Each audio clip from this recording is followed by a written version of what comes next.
It's cold. I was promised some snow this week by several pretend meteorologists on TikTok, as well as the real ones. Damn it, I better get some snow. Are we going to get snow? Anybody? Did the wizard tell you we were? The wizard. The weather wizard has not said anything. Weather wizard, what do you got for me?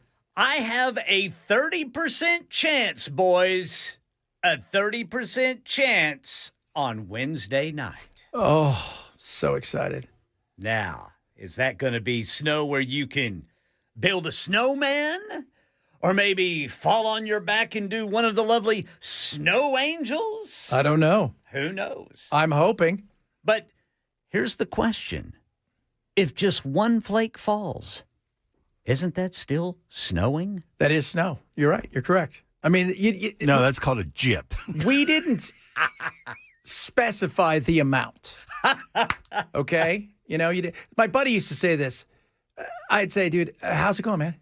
And he'd go, I'm living the dream, Chad. And then he'd turn and look at me and go, you know, Chad, nightmares are dreams too. And I thought, well, there you go then. You didn't really tell me what kind of dream you had. That's actually true. Speaking of nightmares, you guys want to know why fighting for 15 for the people who work at these, you know, you go to some of these places like McDonald's or somewhere, why it's always been such a joke. So I go through McDonald's.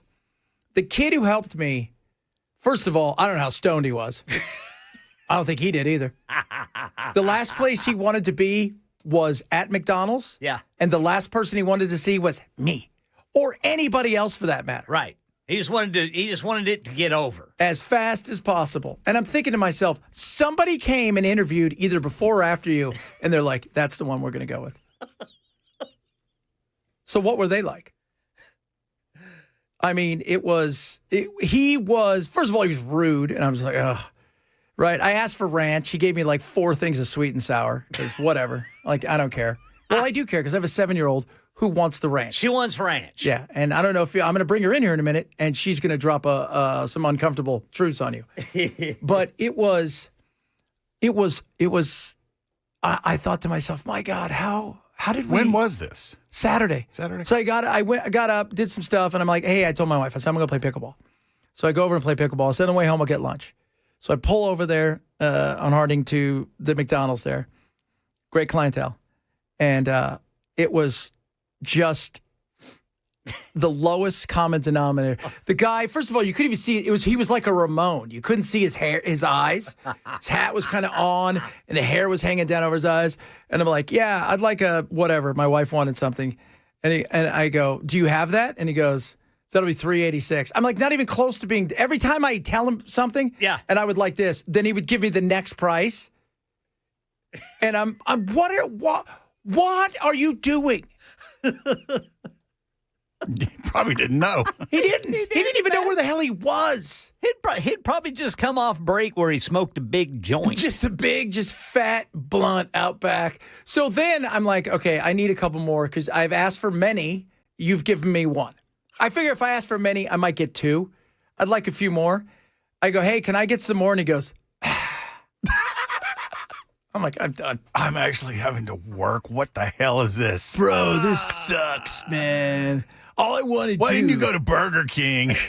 That's right. That place is pretty cool, man. That reminds me of that Beavis and Butthead episode, man, where that old man they'd always harass came through and he wanted a pie, large fry, and a coffee. That's it.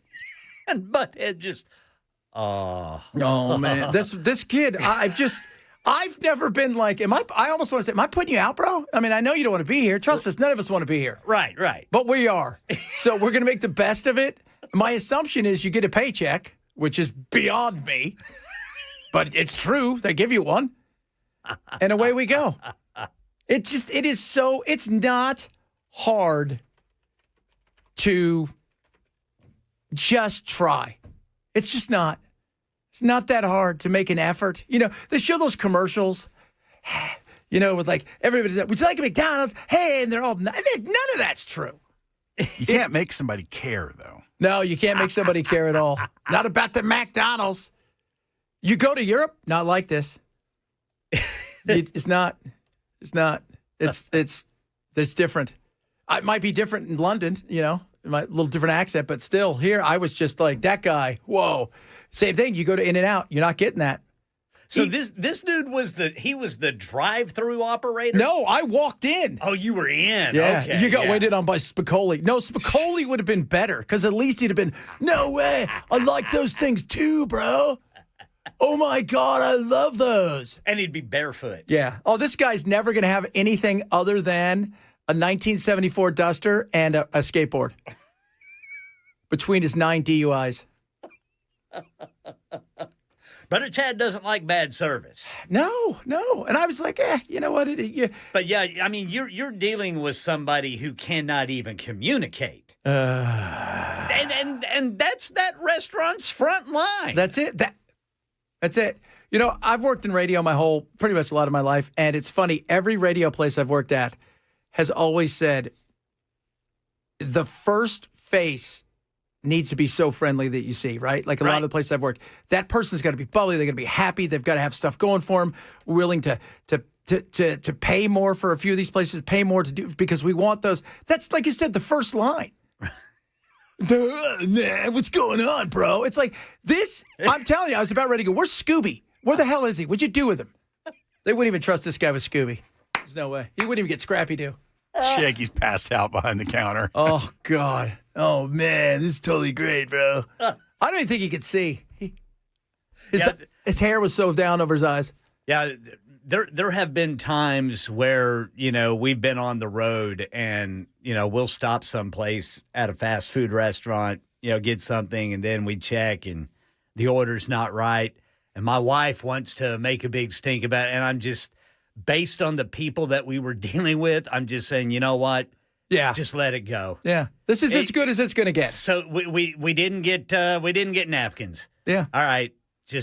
We'll go in. I'll just get the napkins. Or we didn't get enough ketchup or something like that. It's not worth it. I think sometimes this comes from the top, though, because I've been into specific franchises around Nashville that do not follow the franchise rules in any way, shape, or form. They're not opening on time. They're closing early.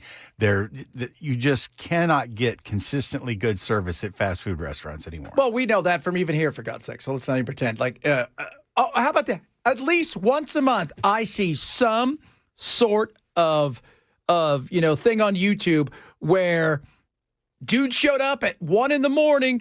and he walks into the restaurant and nobody's there. That's right. I'm like, what? They just left the door open. Nobody locked it. What the hell happened to us as a nation?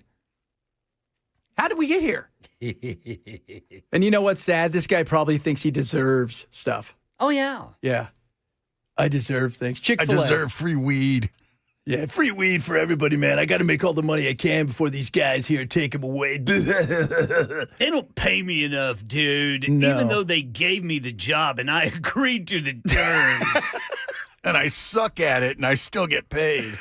Oh, it's just, if I tell my kids, smile, show up, treat people nice, look them in the eyes, work hard, it will not go unnoticed.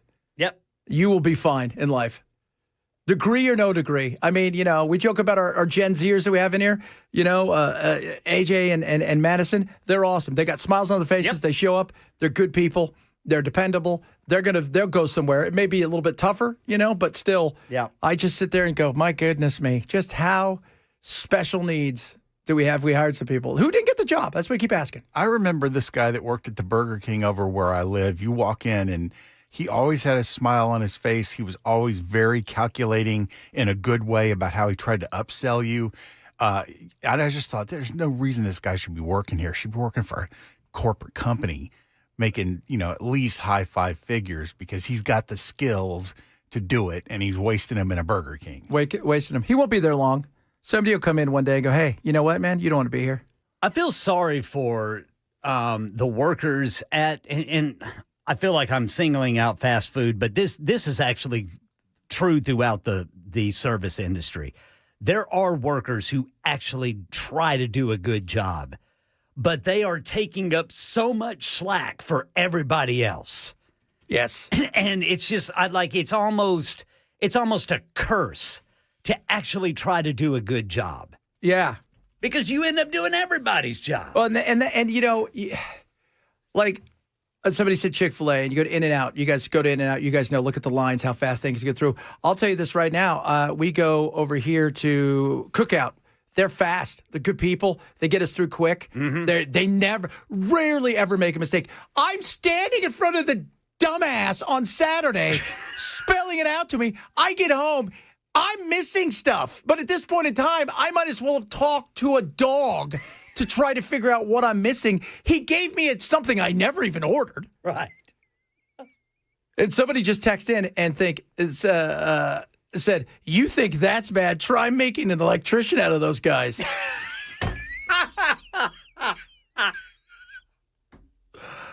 That's kind of an important job. Yeah, well, the good news is they'll only make one mistake. I was so I told my wife I got home, I just said, I don't get stupid. I don't. I mean, I get it if you're not smart because you haven't been taught. Okay, that's right. This person he's annoyed he has to breathe. Yeah. Plenty of smart felons that can't be hired elsewhere. Yeah, you know what? That's true. That's true. There is. And there's, you know what, though? There's plenty of people that are in jail that if given the chance to work at a place like that would probably work their ass off forever and do a good job with a smile on their face. Absolutely. Yeah. Just crazy indeed. Oh, man. How was your guys' weekend? Besides your weird movie, Ken watched better than yours. Yeah. Sounds like it was better, Brother Chad. Yeah. I didn't get bad service, Brother Chad. I just got some bad food. Oh, man. Went to a chicken wing outfit we've never been to. And no good? Dude, the wings I got. You know, say the name? No, don't want to say their name.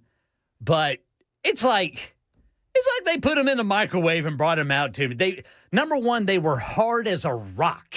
Ooh. It's like the meat on the bone. It was like chewing on rocks. It was terrible. I'm never going back. Okay. Don't go there. I should have got the burger. The burger on the menu looked outstanding. Oh, I should have got it. It was a triple bacon cheeseburger. Oh, that sounds good now. But nope. It was a wing place, so by God, I'm getting wings. Got to have a wing, though. If you're going to a wing place. Not ever doing it I again. found out the right way to eat a wing the other day. How's that? You actually, so you get the wing, you find the bone at the tip, and you take the bones out. Yes. I've never done it. I just chewed into them or just. Well, I put those, I put them in, I bite down, and then I slide the bone out, and all the meat stays. Yeah, I didn't know there was a right or wrong way to eat something. Like I do, like if you're in Europe and they're like, oh, that's a fork for the salad, like whatever. I'm not eating the salad, so it doesn't matter. You can keep that fork. And I don't care about soup either because you probably got some weird cheese on top of your weird ass soup. That's mulch. Yeah. That's what that is.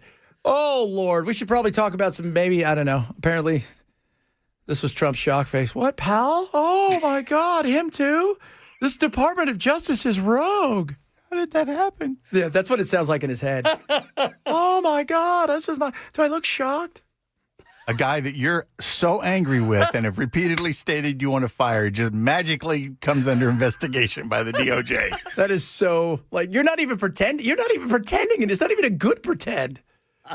Oh, my God, I can't believe it. I didn't know anything about it. Oh, this is shame for everybody. Oh, who's next? We'll talk about that. By the way, college football, I think we can put it to rest. The NIL has made it even across the board. Oh, yes. Yes, indeed. Yeah. Indiana, they laid waste to Oregon. Yes.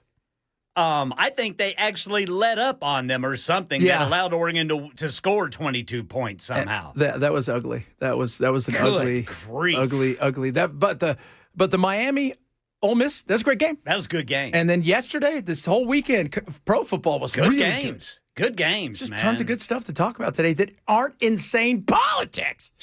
Oh, and I got some fun before that at pickleball. We'll talk about that as well. Bunch of other good stuff on the way. Chad Benson Show, Super Talk 99.7.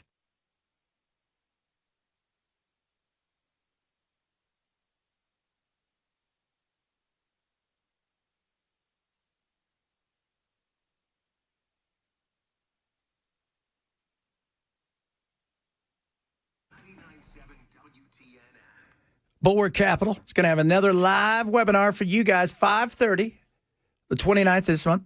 All right, so get ready for it. It is awesome. They're going to talk about what they do in their investment world, whether it's your retirement, investments, 401k, whatever it is. They're going to show you what it's all about. What kind of impact is AI, good or bad, going to have on the market this year?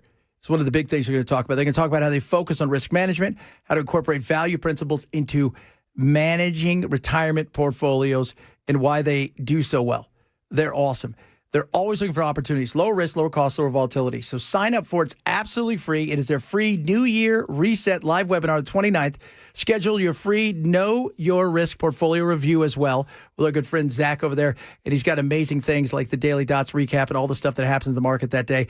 And sign up for the webinar on the 29th, 5:30 our time, knowyourriskpodcast.com, knowyourriskpodcast.com. Investment advisor certificate offered through Truck Financial LLC, an SEC registered investment advisor. Investment involved risk, not a guarantee. Past performance, not guarantee future results. Trek 2605.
Still no arrest in a road rage shooting in downtown Nashville. This story and more coming up at 12:30 on Super Talk 99.7 WTN. Oh, and another thing. So I go to play pickleball. Had a great time. And I'm just going to say this, guys, and I'm not trying to be mean. I don't want everybody to think I'm a creeper. Me and these guys were talking. A couple big dudes, right? They look like brothers. And I'm big dude. They look like they drive tow trucks, you know? Like they're just 5'6", tall and round. And they're inked up and they're funny as hell. And they're pretty good, right? For you know, for their weight class. Just good dudes. These girls walk by us. Who's that for? Who are you wearing that for? Honestly. Honest. Each other. No, you're wearing it for the gram, right? Because all of you are on the gram. That's what you're doing, right? I mean, who's that for? Do I really need to see everything about you? It's Nashville, Chad. Yeah. I know you got some work done. We could tell. Yeah, we know you're not wearing anything underneath there. We could tell. It's just, it is hilarious you don't always have to be the sexiest thing in the world. Like if you're playing in a tournament, you want to impress a bunch of people, okay, that's fine. But you're not even doing that. You're wearing barely a tank top and Speedos. How's pickleball? Perverted. Oh, good God. And then they'll be like, what are you looking at? Stop looking. No, my God. What are you looking at? You're such a creeper. What? Why else do you wear something like that? I know. I don't know. Yeah, again, why would you? Why would you? Why? What is that for? It's like those people. First of all, I use my little home gym. I work out in my little studio, but then I'll go down to the home gym. Nobody's ever down there really. Like you want to find the quietest place to ever work out, go to any apartment complex's gym. But people go to these gyms now. I see everybody's filming themselves. And I'm like, wow, that's weird. I know it's a weird culture, but that's all they do is film themselves. Look at me. Look at my butt. Right. Right? Look at my candid. Look at my arms. Who's going to the gun show with me? Bah.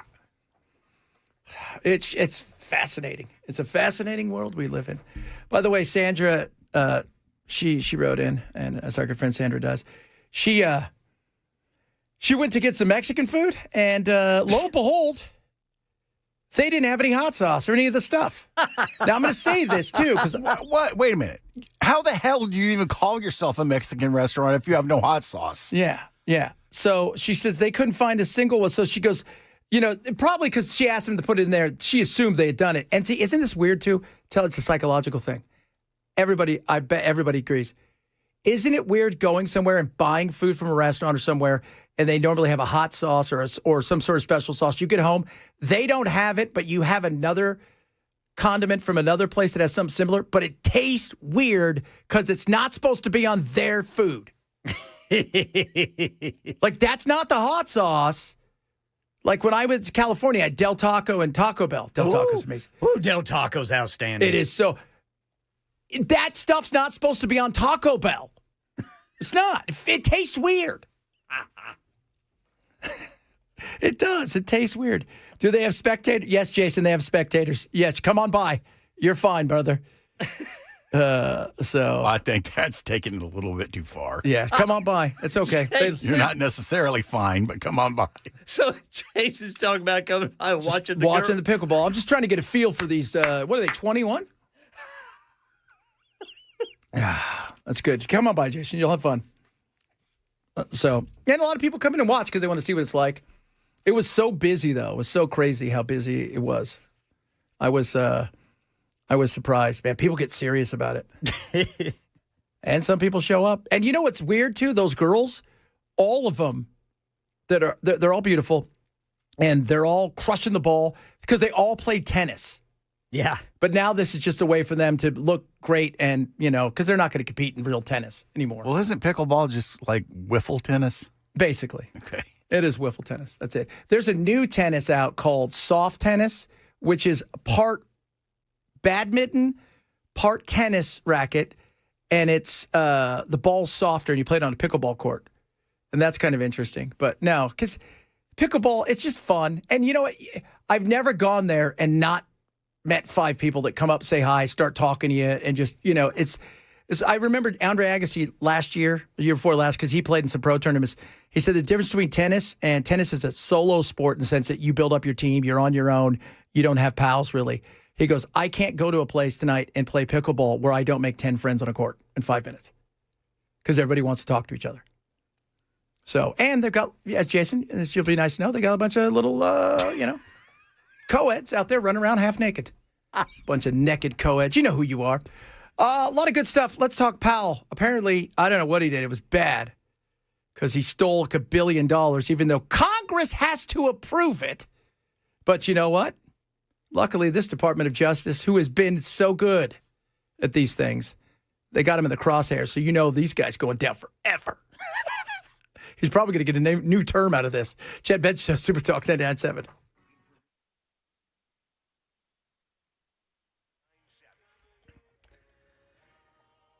I'm Ken Weaver with your top stories. Got the full forecast coming up in 5 minutes. Still no arrests in that road rage shooting downtown last night. Traffic coming to a complete standstill on I-65 at the I-40 interchange. Metro Police say one person critically injured, rushed to Vanderbilt. They have identified that person as 20-year-old Andre Bell. He's a Fisk University student from Jackson, Tennessee. And no suspect has been identified. Authorities are asking anyone with information to come forward. Metro Police charging a 21-year-old woman in connection with the fatal shooting earlier this month of a DoorDash driver. Police say it was a stray bullet. Investigators say Atiris Hogan opened fire from her vehicle after leaving a Murfreesboro Pike nightclub where she had been kicked out. This was on January 4th. One of the bullets hit delivery driver David Valentine Jr., killing him. His family says he was door dashing for extra money for his son. He was very determined to make it, to be, as he called himself, the boss man, to be that entrepreneur, getting his life on track, to be able to do the things that he desired to do, to be able to provide for his children. So he was just a very loving person. He really was. Hogan is in jail on homicide and reckless endangerment charges. Meanwhile, Tennessee's Attorney General has reached a $9 million settlement with Metropolis Technologies Parking Company. They face dozens of complaints about unfair charges. Under the deal, consumers are going to get refunds and free parking credits. Lots must post clear rates. Officials say the changes will make parking more transparent and fair. That's the latest news. Weather's next. I'm Ken Weaver, WTN News.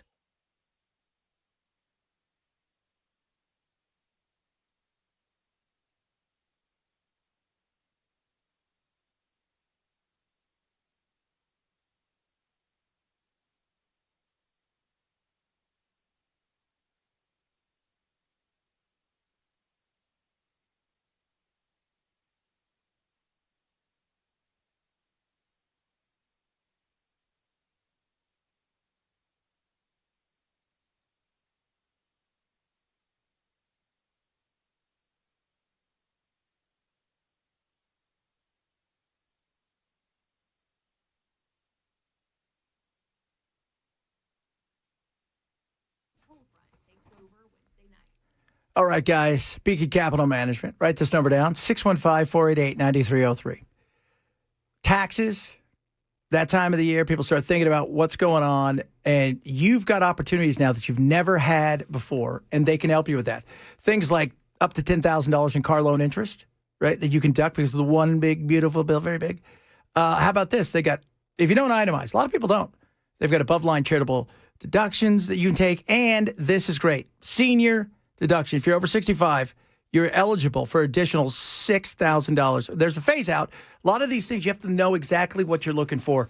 They can help you with that. Long-term care, they got you covered. Healthcare, they got you covered. Estate planning got you covered. And yes, the dollars and cents in the investment world, they've got you covered. Find out what they can do for you. Beacon is amazing. I love them. They're the best people. You can see them.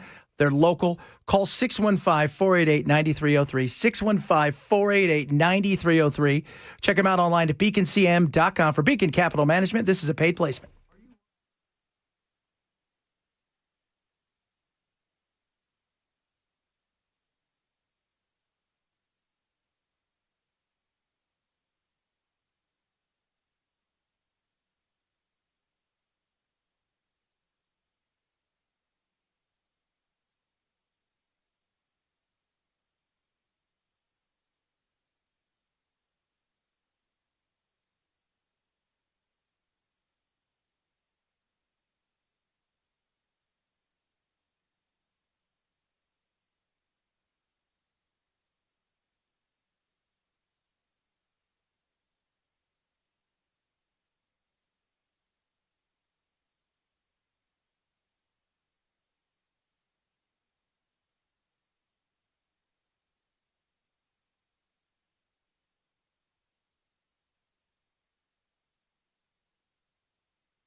Chairman Powell, go to jail forever because you're evil and bad.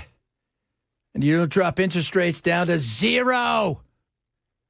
0. It's where we want them. Totally independent, by the way. Once again, Department of Justice. This was a surprise to Trump. Never happened.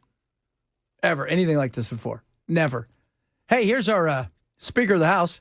I have not reviewed his testimony, so I'm not sure, but that's not really my lane. We'll have to see what happens, but I was a little busy over the weekend, so I haven't seen the video. Yeah, he came out and said, you know what? I was surprised. He came out. Normally, Powell doesn't do these kind of things because he's pretty as boring as it gets. I mean, that guy would put paint to sleep. And that's what you want, right? You don't want some guy on crack running around going, let me tell you what we're going to do with the economy. Although that might be entertaining. Wait a minute. I changed my mind. I don't necessarily want the guy on crack, but maybe eat a little sugar. Yeah, something. I just like to tell everybody. He was like, what was that movie, Princess Bride? Marriage. He's the same kind of guy. Let me tell you about the economy. And look, we know what it's about. Let's not pretend. We know exactly what it's about.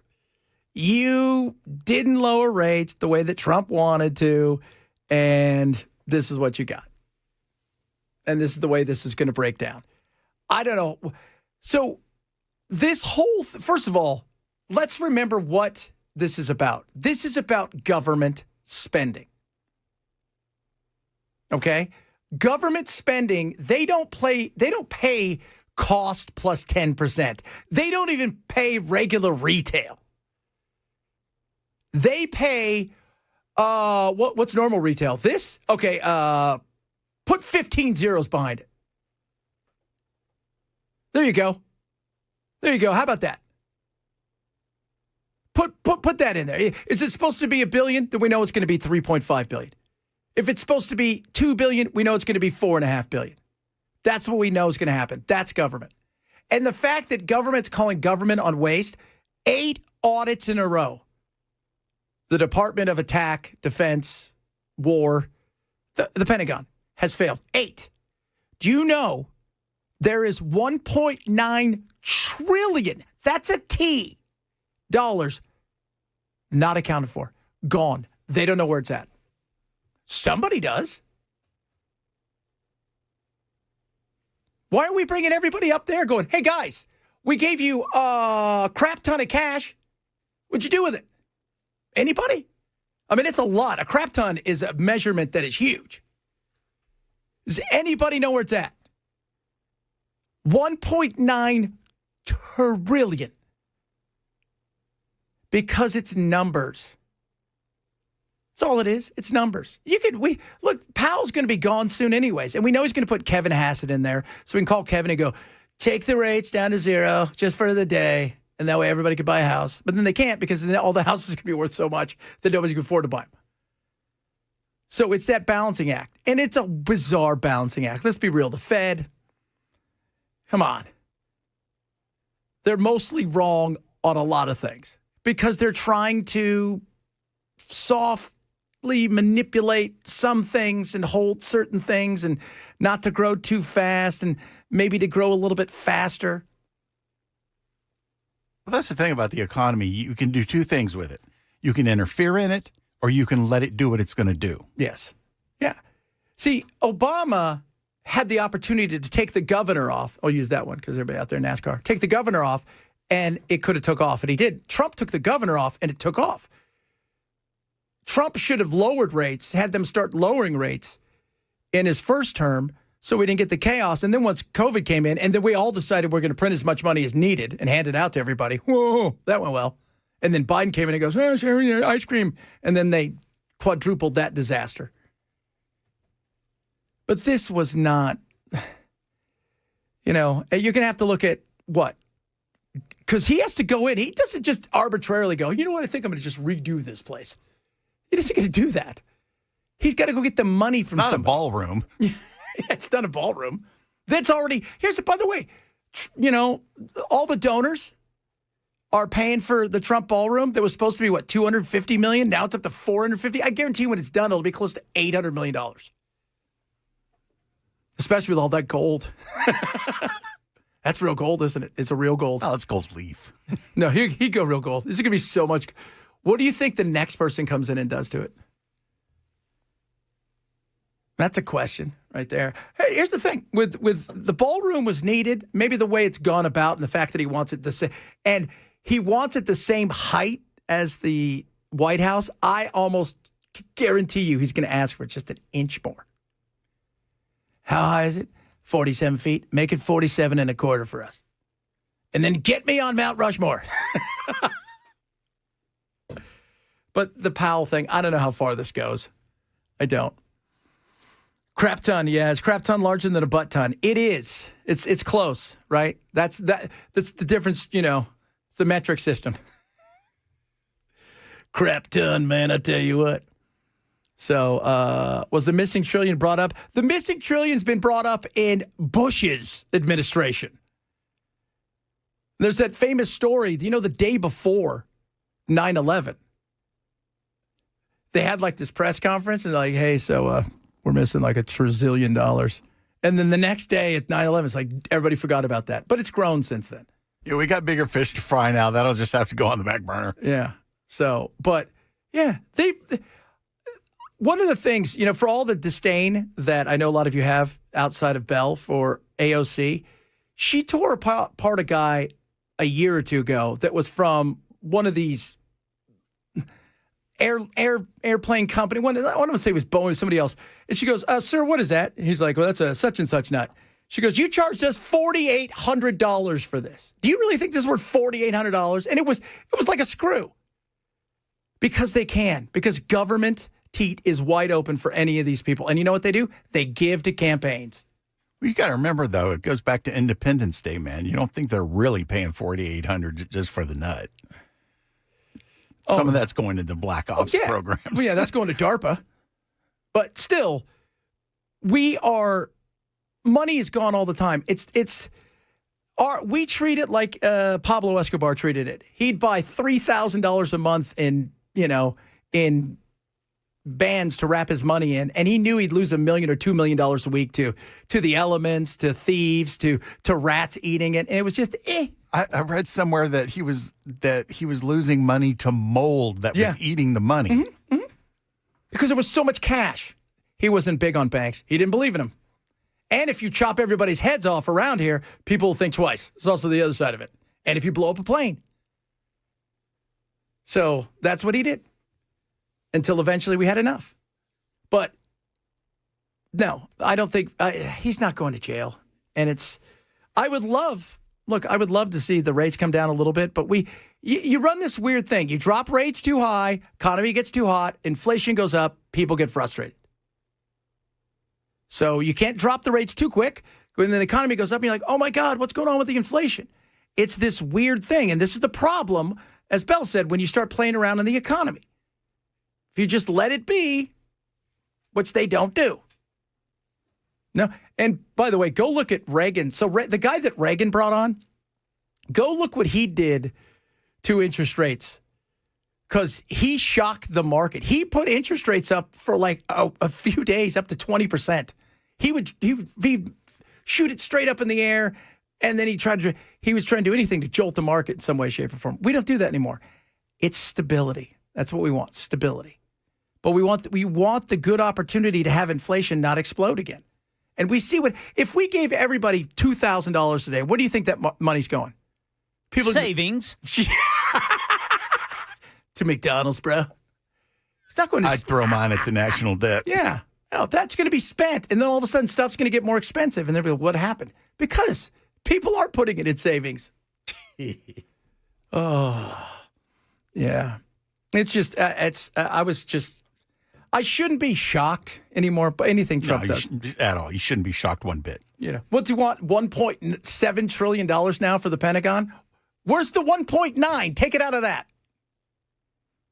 And what did we spend in this last budget or the last continuing resolution? Almost $1 trillion is what we're spending, but we're spending $970 billion to service our debt. It's just ridiculous. There's no sense of economic responsibility at all. None, because it's not their money, right? Socialists, Their world is hand out money to everybody because it's not their money. Then they run out. Ours is print as much as you can, spend as much as you can, because the next group's going to come in, and then their people are going to have the chance to spend. Which is, so frustrating. So frustrating. At least the left is honest enough to go, we don't care about the debt. That doesn't matter to us. The right's always fiscal responsibility, and then they get in and they spend just as much on their toys. Oh, totally. Well, and the thing is, because this is not 10 years ago, 12 years ago, conservatism. Smaller government, fiscal responsibility exists for only a few people in government anymore. Now it's spend as much as you can, because if you can keep spending, I can keep making sure that I get enough money from donors to continue to keep me, with a smile on my face. It's infuriating. We should all be infuriated. We should call both sides on it. It's okay to call your own side and say, I think this is a bit weird. I think it is. Hey, Ken, are you there? I'm here, Brother Chad. So what happened with this parking lot place? Because, man, these parking lot things are insane out here. Oh, yeah. Let me get back to this. I don't even know when I go park sometimes. I'm like, is this, there's this, and is this the right parking thing I'm supposed to down, or is this one over here? Right. Or I'll just drive in circles. Or somebody tells you, oh, no, you're good, dude. We'll take care of it. Yeah. I'm not even clear on what it was they did that they got in trouble for. Well, they were so Tennessee's Attorney General says he's reached a $9 million settlement with Metropolis Technologies. So dozens of people started complaining about getting overcharged for the time that they were there. Or some people said, we didn't even park. Oh. And they were charged. So I guess there was enough smoke coming from the fire, and the Tennessee's Attorney General starts going after them, and they have decided, all right, we'll agree to $9 million. That is going to go back, go to refunds, or maybe they're going to give credits to some people. But they also have to post clear rates on their signs. Yeah. There in the lot. Man, apparently there was some confusion as to how much you would be charged for how long and that sort of thing. It is because it's such a racket out here, and the part it is confusing, because across the street from where I live, there's one little parking lot where Bob Marley used to be. Bob Marley, it's just different now. It's not Bob Marley, same place. And you're supposed to pay for that, right? And then right across from it, like 5 steps, is a whole nother parking lot. I wouldn't even. Why isn't all one in the same? It's just so. And then next door to us is another parking lot, and it's confusing AF. Yeah. Doesn't that parking lot for the convenience store have paid parking in it?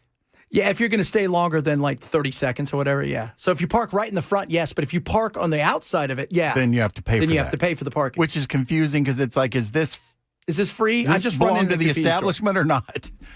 Anywhere, just think of this. Any place there's a parking spot, even if it's at your house, you're probably going to get charged for it. That's how I feel, man. I mean, have you ever found a parking spot in Nashville that you just cannot believe? Like, you look everywhere. I think I just found a free spot. But I still don't trust it. Yeah, you're going to be in trouble. Because I know I'm going to come out and there's going to be a boot. I was going to say, you're either going to be booted, your car's going to be gone. Yeah. Right? Or you're going to get a fat ticket in the mail. Right.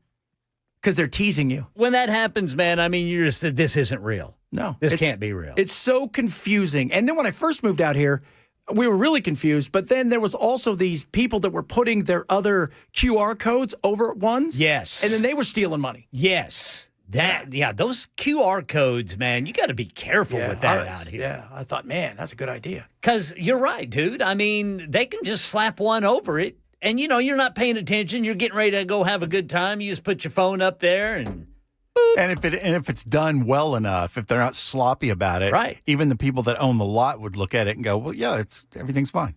Yeah. And about the whole, like, the $9 million, how much do you really think, if they're right, $9 million they made? Because the whole thing is, it's just enough for you to go, maybe I did or didn't, and not care too much about it. It's like subscriptions. Just enough for you to ignore until finally somebody catches it. Right. And says they've had enough. Kind of like in Office Space whenever those guys were taking like a half cent. A half a cent, thinking nobody's going to notice the half cent. Oh, they did. And Thank God it finally burned down. I can't believe this is my stapler. We'll keep it. I'm going to Ken, there's a bad accident in Gatlin. And Gatlin? Yeah, and there's a really bad accident. Gallatin, they're saying? Gallatin, hold on. I can't. My eyes are so bad, dude. Let's check it here. God, I'm at that point in my life where glasses, too close, can't see, or too far away. Is it? Yeah, it's Gallatin. There's a police car involved. Gallatin Pike North at Rivergate Parkway reporting a crash. Apparently, and so the listener says there's a cop car involved. Yeah. Huh? So we'll have more on that coming up a little bit. Bunch of other fun stuff. Golden Globes last night. Did I win? We'll find out next. Chad Benson, Super Talk 99.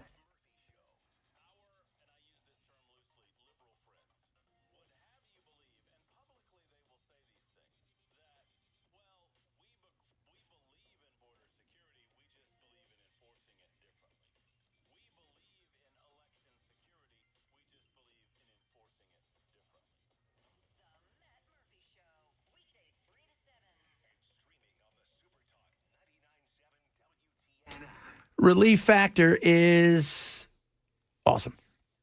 I take it every single day.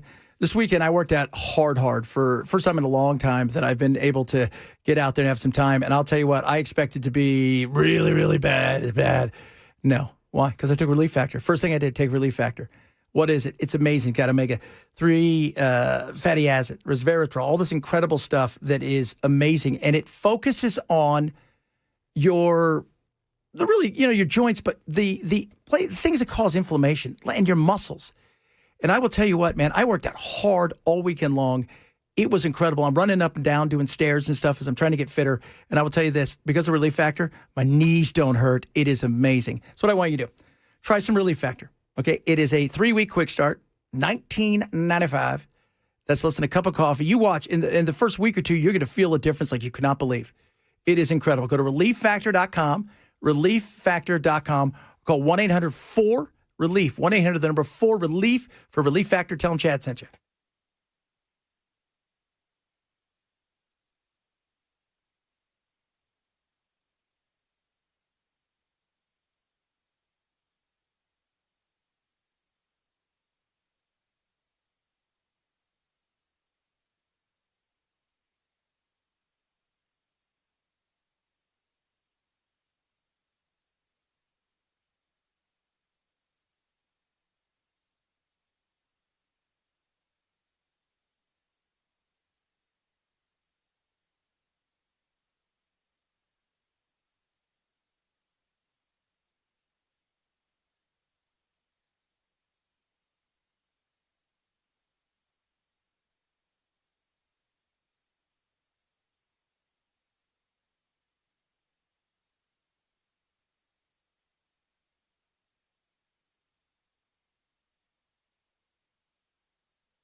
All right, drivers, got a crash, Gallatin Pike North at Rivergate Parkway. Got a listener who texted that is involving a police cruiser. Also, Metro Police have updated the investigation to a road rage shooting downtown last night. We know who the victim is. They are clinging to life. Details coming up at 1 on Supertalk 99.7 WTN. The Pit won Best Drama Series. Noah Wiley. Its star, Noah Wiley, also winning. Seth Rogen. Seth Rogen won for The Studio, which also snagged Best TV Series, Musical, or Comedy. Gene Smart won for the third time for Hacks. For music, K-pop Demon Hunters Golden rocked the house, winning Original Song. And Snoop Dogg presented the first ever award for Best Podcast to Amy Poehler for her good hang. Next year, that'll be us, guys. We'll be there. Congratulations to the Chad Benson Show crew for the greatest podcast of all time. That Seth Rogen series was outstanding. Good. And by the way, The Pit, amazing. Amazing show. Absolutely incredible. It's a medical show. All right, coming up, hour number 2 of the program, we're going to talk about God knows what. That's the fun part. Chad Benson, Super Talk 99.7.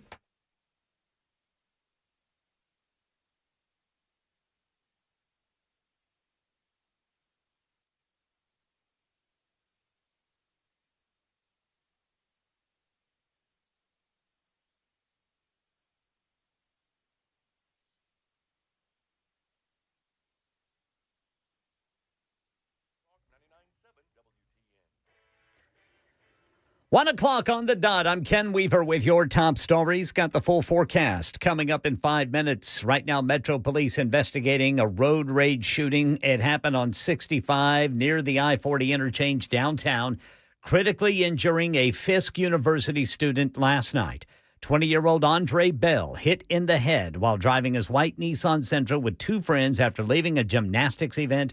Witnesses say a dark sedan pulled alongside them before the shots were fired. Anyone with information or dash cam video is urged to call Crime Stoppers. Metro Police say they've arrested the suspect in the deadly shooting of a DoorDash driver on Murfreesboro Pike. Investigators say 21-year-old Atiris Hogan opened fire from a vehicle after being kicked out of a nightclub on January 4th. Well, one of those bullets hit 33-year-old David Valentine Jr., who later died at the hospital. Hogan is now charged with criminal homicide and felony reckless endangerment. Her bond set at $520,000. Speaking of nightclubbing, here's an interesting story. A drug commonly known as pink cocaine is turning up in raids and drug busts. ABC's Jim Ryan tells us about this relative newcomer to the narcotics scene. While pink cocaine, or 2C, is pink, it rarely contains actual cocaine. Instead, it's generally a combination of other drugs, including ketamine and ecstasy. Former DEA official Bill Bodner tells ABC News that it's remarkably easy to get. With social media, with the smartphone, everyone lives in an open-air drug market. Last year, New York investigators seized pink cocaine along with dozens of guns in a trafficking case linked to a Venezuelan gang. Jim Ryan, ABC News. Well, a $9 million settlement over parking in Nashville. Metropolis Technologies will pay that settlement with Tennessee's Attorney General, who says the company overcharged drivers at paid parking lots across the state. This deal includes refunds, free parking credits, stricter rules on signage and billing. Officials say the changes aim to prevent wrongful charges and improve customer service. And election 2026, Nashville Democrat State Rep Afton Bain says she will not run for Congress after losing the special election for the 7th District last year. Bain says she will instead seek re-election to the Tennessee House. She pledged to support whoever wins the Democratic nomination for that congressional seat. And a global investigation into a major gold robbery ongoing after one person was arrested by Canadian authorities. Here's Aaron Katersky. Arsalan Chaudhry is thought to be one of the ringleaders and masterminds of this entire operation, which not only the biggest gold heist in Canada's history, but the 6th largest gold heist in the world. $15 million worth of gold was stolen from this Air Canada warehouse at Pearson Airport in Toronto. And they think it's an inside job because they suspect the warehouse manager, who suddenly quit his job and fled to India and is still on the run, is the one who enabled it. That's the latest news. Weather's next. I'm Ken Weaver, WTN News.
It's all happening.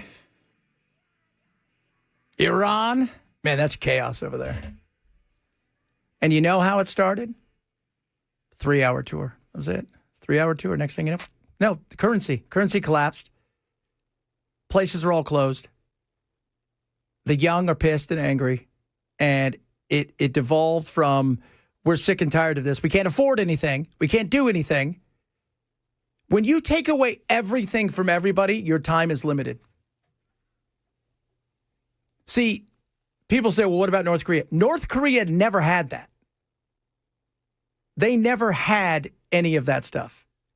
China recognized we can't do this. We've got to use capitalism to fund our desires to stay afloat and to keep the communists in power.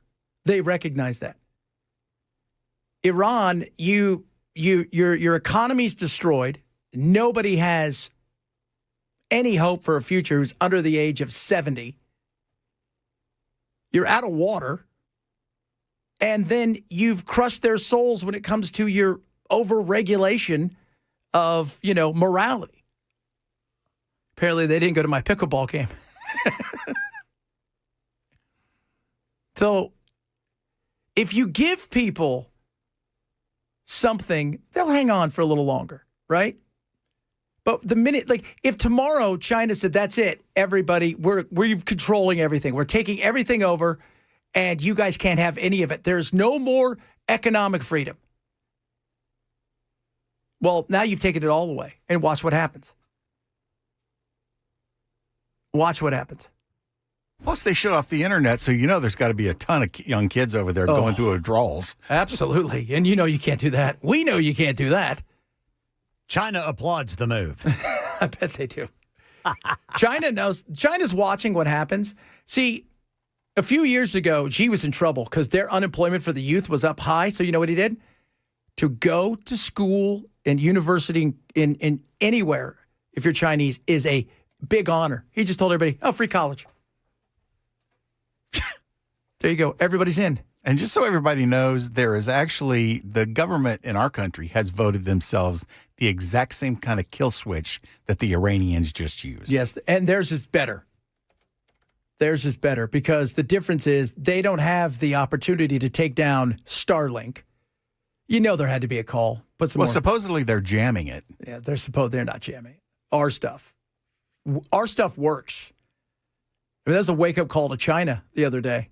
Going, whoa, man, look at that. They rolled right into Venezuela like an owl. You want to know why? Because owls' feathers don't make noise. So they're quiet. And came in, snatched that guy right up, took him off. Bye. None of our stuff worked. Can you imagine him waking up in the middle of the night? Going, who are you people? What are you guys doing here? We're your taxi back to court. Yeah. Hey, how do you like helicopters? Well, you're going to be on some, so here we go. Get 6 outfits. What? I was reading today that one of his sweatsuits or one of his outfits, it had gone, people started going out and buying it because that's who we are. They're like, hey, you know what? That's a nice outfit. I think I'm going to get that. I think I'm going to do that right there. That guy, that guy right there, that Maduro cat, he's got some style. Idiots. So we're going to see a bunch of people running around in Maduro outfits. It's just so hilarious. Who are you? What are we doing? But I want us to stay out of Iran, outside of what we're already done. Look, us and the Mossad, we have flooded their stuff when they say, America's behind this. We're not behind the beginning of it, but we'll definitely push it. But I don't want to get involved any more than that. Because the last thing you want to do is, and you're seeing the people in the streets, they recognize if America comes in and Israel comes in any real form, then they're just going to get passed to another Shaw-like, puppet, which is what they don't want. They want elections. They want to wear jeans. Well, they can't wear jeans. You can. If you ever go, and I not just the 70s when people talk about, go look at the 60s and 70s in Tehran and Beirut, we're swinging and woo, look at us. Go look at even now. If you're in Tehran, it's a modern society. They just have, minders. Could you imagine a minder? We used to have those on the beach. I was talking about that with Matt the other day. Back in the 20s and stuff, if you wore those, your swimsuit was too long, they give you a ticket. I mean, too short, they give you a ticket. That's insane. That's America. America. Crazy. Chairman Powell, he's in a lot of trouble. The president has every right to criticize the Fed chair. He has a First Amendment right, just like all of you do. And one thing for sure, the president's made it quite clear, is Jerome Powell is bad at his job. As for whether or not Jerome Powell is a criminal, that's an answer the Department of Justice is going to have to find out. Try to figure... They want to do that so bad. He wants to give it to Kevin Hassett. Have you seen that guy? Oh. He's fellow with the glasses, right? He's the little fellow with the glasses. I feel like he's just... No. Because you know why they can't give it to Marco? Because Marco's going to be the king of Cuba? Is that what they were talking about the other day? Yeah. President of Cuba? President of Cuba. How does that even work? I swear, if Marco's not making about $250 million a year, he's being underpaid with all these jobs he has. How does that work? You're talking about him being the president of Cuba. How could he be the president of Venezuela and the president of Cuba and the Secretary of State? What are the other jobs he has? National Security Advisor or something like that. Yeah, there was one other But one. what you do is you get Venezuela to annex Cuba or Cuba to annex Venezuela, and then he just operates them as one. Oh, that's not a bad idea. Or just, are we going to keep him for ourselves? And then you're not going to give him Greenland too, are you? We can't do that. You have to. He's already bought the wardrobe. Yes, he's already got the big jacket, the big puffy jacket. Greenland. We didn't go in this weekend, boys. We didn't. Going to take it whether they like it or not. Shut up. My thing that makes it, I know, so ridiculous. Well, the strategery of it all. Okay, what's the strategery of it all? They're a NATO country. Or whatever. They're a territory of Denmark. I mean, come on. What are we doing? Are there not better things to do to focus, like the economy? That's a good thing. Let's focus on that. Let's focus on those things that matter. Let's focus on the economy. Let's focus on figuring out how we're going to get this, what's going on with AI. Like that's a serious issue that I worry about a little bit more than some people. I'm excited about it, but the way that China's doing AI, I find to be very fascinating. They're winning in AI for the average person. They're far behind in AI for what we consider the military side of stuff. Because they're putting limits on AI there, on what AI can do and can't do, as far as, because they recognize they cannot have a nation of people who don't work. That doesn't work well. It doesn't. It's going to end poorly. We can't have that. As much as that guy on Saturday that helped me at McDonald's wants to not work, and I'm fine with him not working. But we can't have that, and because it just takes away the human spirit. We want to achieve things. Man, it's just crazy times. Crazy times indeed. It was interesting. Somebody texted in. I thought this was rather interesting. We were talking about the those QR codes because there's a big payout coming out from one of these parking lot owner. I don't even know if they own. Do you think do they own the actual parking lot, or they just own the facility, the facilitation of paying the owners? I'm not sure. So somebody said, this is crazy. They went to sign up for one of those. They went to a concert downtown, and they said they scanned the QR code, did everything they're supposed to, and it signed them up for a streaming service. That's at full price, probably. Probably. He goes, I wouldn't have known. Had it not, I got the bill, and I was like, oh, you got to check your bills. Absolutely. You do. You do. I mean, you think about how big even our government, we're going after Powell. Why are we going after Powell? Because $2.3 or $8 billion. Hell, he stole it. We know he stole it. He didn't steal. What is he doing with it? He has to go to Congress. It's not like he's carrying out like, oh, what do you have in the cash box at work? You don't have that kind of money. So you go and you get it, and but it's government. If government tells you, give me a bid, what they're really saying is, how much do you want to make? Have you seen that movie War Dogs? Mm-mm. It's a true story. It starred, God, what's his name? Nicolas Cage. No. Well, he should, but no, that's Man of War. It stars Miles Teller and Jonah Hill, and it's a true story of these two guys who they were childhood friends, and they meet later on in life, and they start selling arms, providing arms to the U.S. And they're just kind of a bunch of just idiots. But their bidding process is so ridiculous. The government bidding process. Go watch it. Because when they got the bid to supply all this ammo and everything to the government, they said, you know why we took your bid? And he's like, yeah, because you guys were $500 million cheaper than everybody else. Because they were just trying to win the bid. And they thought their bid was out of control. I mean, it just shows you how much money is out there. It's crazy. And we talked about it last hour. The fact that we've got a government that still cannot account for $1.9 trillion has failed the last 8 audits. I just, when it comes to the Department of War, that's, your Pentagon. That's just how much money's there. There should be some members of the Joint Chiefs of Staff in jail for that. Yeah. So, Lord of War, you're right. Yeah, there should be, right? I mean, there should be. We were just talking about a guy who stole gold out in Canada, eh? He went to India. Yeah, you're never finding that guy. I was very racist. No, I'm just saying he's buried far deep inside somewhere, took as much gold as possible, right? The only way you're going to find him is when you go to his village and everybody in his village has gold. Everybody's got a nice house. They're not worrying about food. All made of gold. All the new plumbing's been put in. All made of gold. So my question, somebody said, is the Fed is supposed to be independent. Why are we paying for the renovations anyway? Well, it's government, but it's supposed to act independent of the executive. So nothing's ever independent the way you think.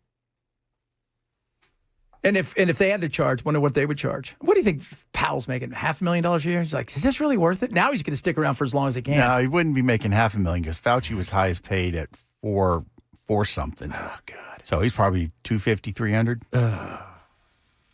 Let's take a look at Jerome Powell's salary for the nightmare that is. He's going to be making, no way, $190,000.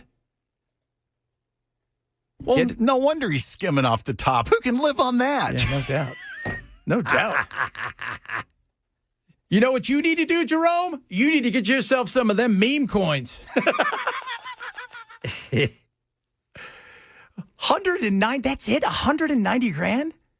To be arguably one of the most powerful financial drivers on the globe? And you make $190,000. You must get a lot more for when they go in and do, we go give those speeches. People are so used to the Fed being there, but it has done more damage to the American economy since it was established in 1913 than practically any other institution that is related to our government. We talk about how bad centralized planning is and how that's, that's the downfall of communism and socialism. There's no reason for us to have a central bank. No, there isn't. There isn't. But it's, it wasn't a reason. But it ain't going away now. It isn't, because government never goes away. Ever. Ever, ever. You put it in somewhere, its tentacles get, and then its goal is to stick around, survive. It's a cancer that just metastasizes all over your body. All over. And the U.S., well, we're its body, unfortunately. All right, coming up, we got some more good stuff on the way. Is tonight the last Aaron Rodgers football game? Could we see it? There's a possibility. It's a crazy weekend of football. We'll talk a little bit about that. Got a bunch of other good stuff on the way. This is Chad Bench Show, Super Talk 99.7.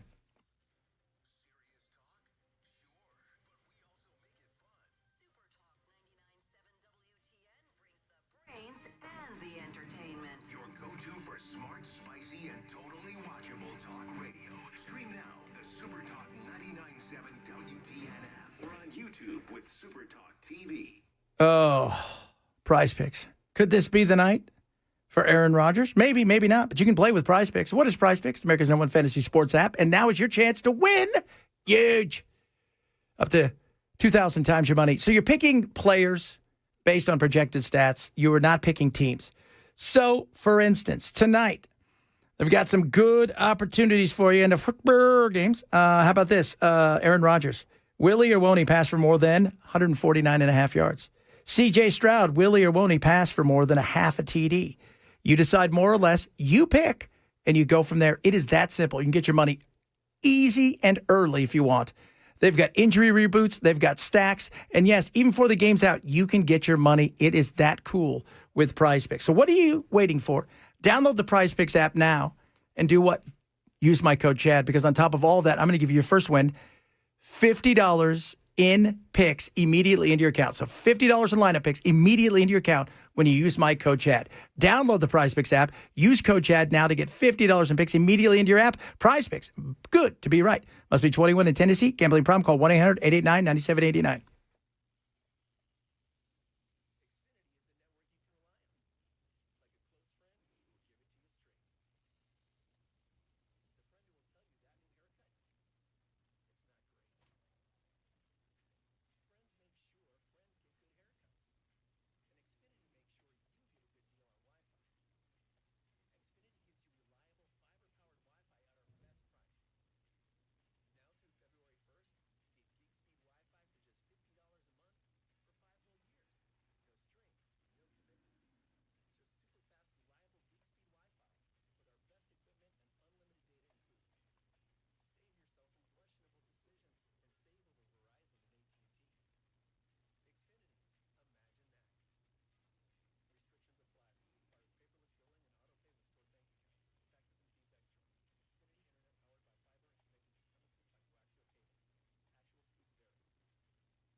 A Fisk University student fighting for his life after that road rage shooting downtown last night. We've got details on that and more coming up at 1:30 on Super Talk 99.7 WTN.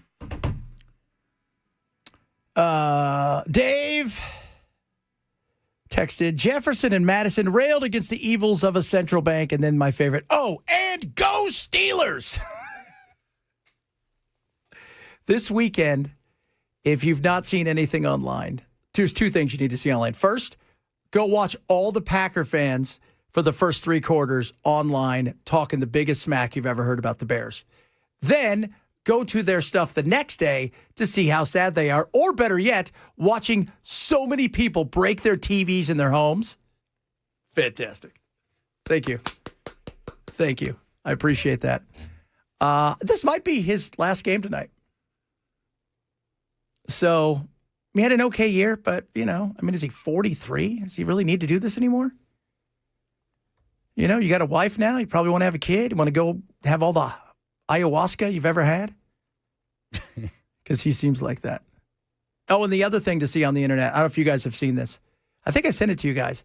Hershey, Pennsylvania, the Hershey Bears. They're like an AHL hockey team. It's like just this like AAA, just below. They had, so in between periods, little kids come out and they skate. Bench clearing brawl. They're all about 7 or 8 years old. They're all just throwing blows, beating on each other. It is so hilarious. Does the last man standing get a trophy? Here's one kid is so out of control. He's swinging on his own team. It is fun. And by the way, there's no referees or coaches or anything. These kids are just throwing He finally blows. knocks everybody else out, starts punching himself in the face. Oh my God. It was so, I'm like, this is what the internet was for. This is what the internet was for, not the other stuff. Not the internet. Somebody wants you to give they're like, Bell, you should go back to 1871. You can go back a lot when it comes to the government reserve. mistakes. Yeah, the mistakes. The mistakes happened a lot of the way through. There's been a lot of mistakes. There's been so many mistakes. I saw the best T-shirt this weekend. I told my wife we got to get it. I think it was on like TikTok Shop or something. It's a picture of Jesus and George Washington, and it says, and George has his hand to his head, and it says, "Oh, did these people listen to nothing I said?" And then Jesus is like, "I hear you, bro." And I'm like, yeah, that's about it right there. That's about it. We're trying to get our buddy. So our buddy Nathan works at Busy Bee. His kids is now going to be interning at the Capitol. Looks like. Yeah, that's got to be cool. That is. That's got to be cool. We're going to try to get him come in next week. he's just got to be careful. Don't be getting wrapped up in all those drugs and the drinking and everything that happens up there. Yeah, don't be doing that. Stay away from Afton. No, she's nice. Go say hi to her. Afton's in Scotland. I know. I saw that. She's in Scotland. Very much so. She says she's not running again. No. She's had enough. Well, she's going to run for the local seat again. Yeah, for her. Yeah, but she's not going to run for Congress. Yeah. It was an interesting race. There's no doubt about that. And but that's good. Yeah, I like it when kids get involved in politics. But you should. Here's the thing: don't become a professional politician. But it's good to know. It's good to do some of your civic duty. Get down there and see what's going on. And a lot of times you go down there and go, these people are insane. And remember, doing your civic duty can include getting a politician arrested. Very much so. Yeah. Yeah. Look at that. Just be careful down there. Like you said, the drugs and the partying and the craziness and the chaos and the yelling at each other.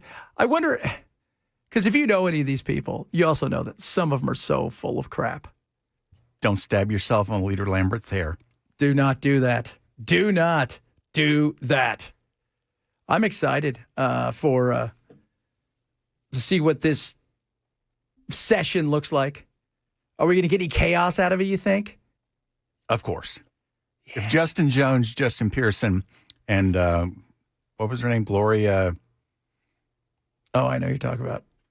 Oh, Johnson. If they're there, we're going to get us some chaos. She's a bigger girl. Yeah, we're going to get some chaos. At the same time, it's the showboating that is also fun. The standing up and showboating and yelling and stuff over what? Yeah, that'll be Justin Jones. Oh, he loves that stuff. Because it's the same thing we've talked about all the time. You cannot raise your profile without going overboard and stuff. So you have to go overboard. But the question is, are we going to get anything real done? And I know I saw a local congressman in Chattanooga. I've got the audio somewhere talking about that apparently that we were drawing up some new stuff to be some sort of tester thing for ICE and immigration here in Tennessee. I don't know what it looks like, but that'll be interesting to see too. So it's going to be interesting. No doubt about that. All right, coming up. Are you an independent? What? We shall talk. Chad Benson, Super Talk 997.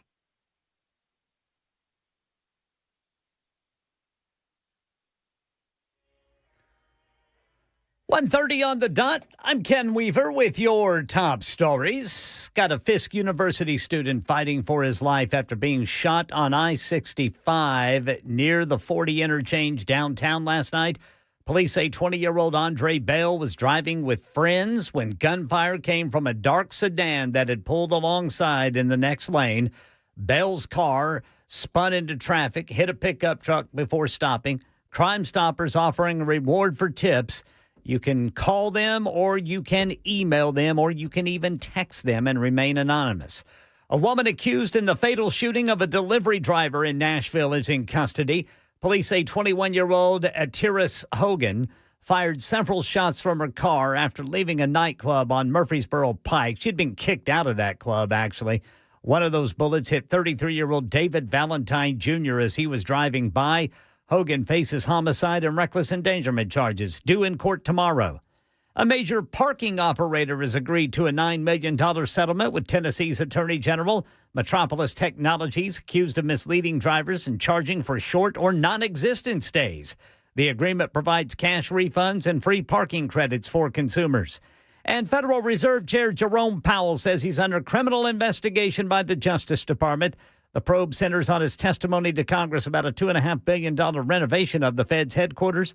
Powell calls the investigation unprecedented and politically motivated. Here's Karen Travers. The White House said Monday that President Trump did not direct the Justice Department to open an investigation into Federal Reserve Chair Jerome Powell. Press Secretary Caroline Leavitt was asked if she could reassure Americans that the president's longstanding criticism of Powell had nothing to do with the investigation. She said, "The president has every right to criticize the Fed chair.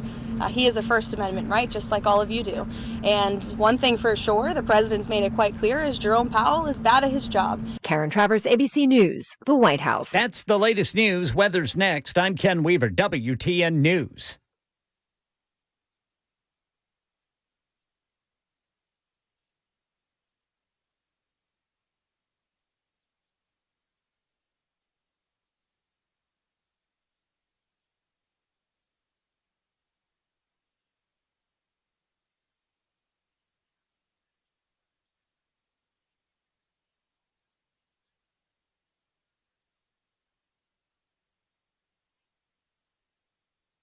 Under a bright sunny sky, lows crash back down to freezing overnight, but highs will bounce back to the 60s tomorrow afternoon. Our next good chance of rain will come on Wednesday. Prepare for off and on showers all throughout the day before a big cold front takes over Wednesday night. All right, guys. Let me tell you something. I go out and play hardcore pickleball. You know what's great? Knowing that if something happens to my back, my necks, my shoulders, I have somebody to help me out. The best around. Dr. Mitchell, Dr. Ashley. The Wellness Institute of Nashville. They're my doctors. They should be yours as well. Write this down. Painisbad.com or 615-246-5009. Now, you got a bad back? You thinking, I can't do it anymore, Chad. Sir, no. You've not tried the Wellness Institute of Nashville. So check this out. They've got a new special right now. 47% off non-surgical decompression for the new year. And what do they have to go along with all their brilliance and the stuff that they know? They got a new machine, and it's incredible. Nobody else has this device, period, anywhere. It is a game changer, okay? So you're thinking, well, what is it? It is, to explain, it's like the aliens drop something down, right? The hydrowave machine, and it's just amazing what it can do. And they're the only ones that have it in Tennessee. So if you think, no, I don't think I can, I've tried everything. You haven't tried them. No surgery, no injections. It's about doing it right with the right people. And the Wellness Institute of Nashville, those are your people. Go to painisbad.com today. 47% off non-surgical spinal decompression right now. Painisbad.com or call 615-246-5009 for the Wellness Institute of Nashville.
Are you independent? Now, we pride ourselves on the show being as independent as possible. I am. And the reason is like, you're a liberal. Then you're like, you're a hardcore conservative. Shut up. First of all, we're fun. Most important thing. Secondly, I'm independent because the liberals are insane and the Republicans are a shell of what they used to be. They are. They don't. We always joke about it. You could walk into their office and they have their here's our statement of who we are and what we're. None of those things are true. None of those things. Right? They don't have their mission statement on the board because their mission statement is, they don't even know. What is it today? Well, I don't know. What's going to benefit us this week? Which corporation is going to give me the most money? I mean, the amount of money that flows into, that's the thing. It's funny. I was like today, Bell was asking me about salary caps in football. I was like, this is really weird. Why were you asking me that? Because I was just curious because there was a story about in my feed about what Travis Kelce made last year with all the different elements of his contract, what they paid and how much he made. He made a lot of money. Plus, and that didn't even count the fact that I think he and his brother sold their podcast. They're not sold, but like joined up, and they got a massive. I think it was like $100 million or something. Wouldn't surprise me. That's good money. Again, they're not going to win next year in the new podcast category that we're going to win, but still. But I mean, they got that money because they have that kind of drawing power. That's exactly. Just like with Rogan. 100%. 100%. It's important. I wish we had a salary cap in politics. I think it would be great. You mean like term limits? Term limits and salary cap. Everybody, you know what? The money goes in here, and guess what? Everybody gets the same. You guys got to go fight it out amongst yourself, and you don't know who gave you what. Oh, they would hate that. Well, who am I supposed to give my loyalty to? Who bought me? Never, ever be loyal to a politician. You know what I would like to see? All the big donors show up one night and somebody go, two, give me two, give me two. What do you think of Mitch McConnell? Two, who wants two? Give me two, give me two, give me two. Oh, Chad. Sold for $1. Well, a little expensive, but okay. Yeah. Lindsey Graham's all, two, give me two. Super. Sold to the war machine. And because he is just nothing but a warmonger. Or to the well-dressed man in the back. Or to him. Or to two guys in San Francisco. Oh, jeez. But I say that because more and more people are identifying as independents. Ready for this? 45% of adults are now independent. Unfortunately, at the end of the day, we still have what? Only two choices. Because the libertarians are insane. Well, the Libertarian Party is just an absolute clown show.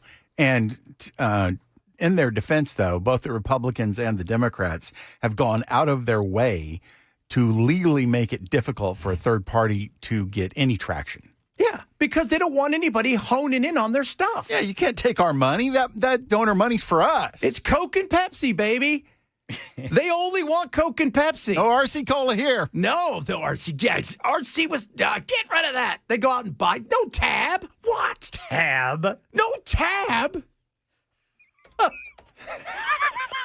I thought that stuff was going to taste good. It was terrible. It was. My friend's dad was so obsessed with Tab. If you go over to his house now, I guarantee there's a couple cases there. He passed away last year. I guarantee. There were times the entire garage was Tab.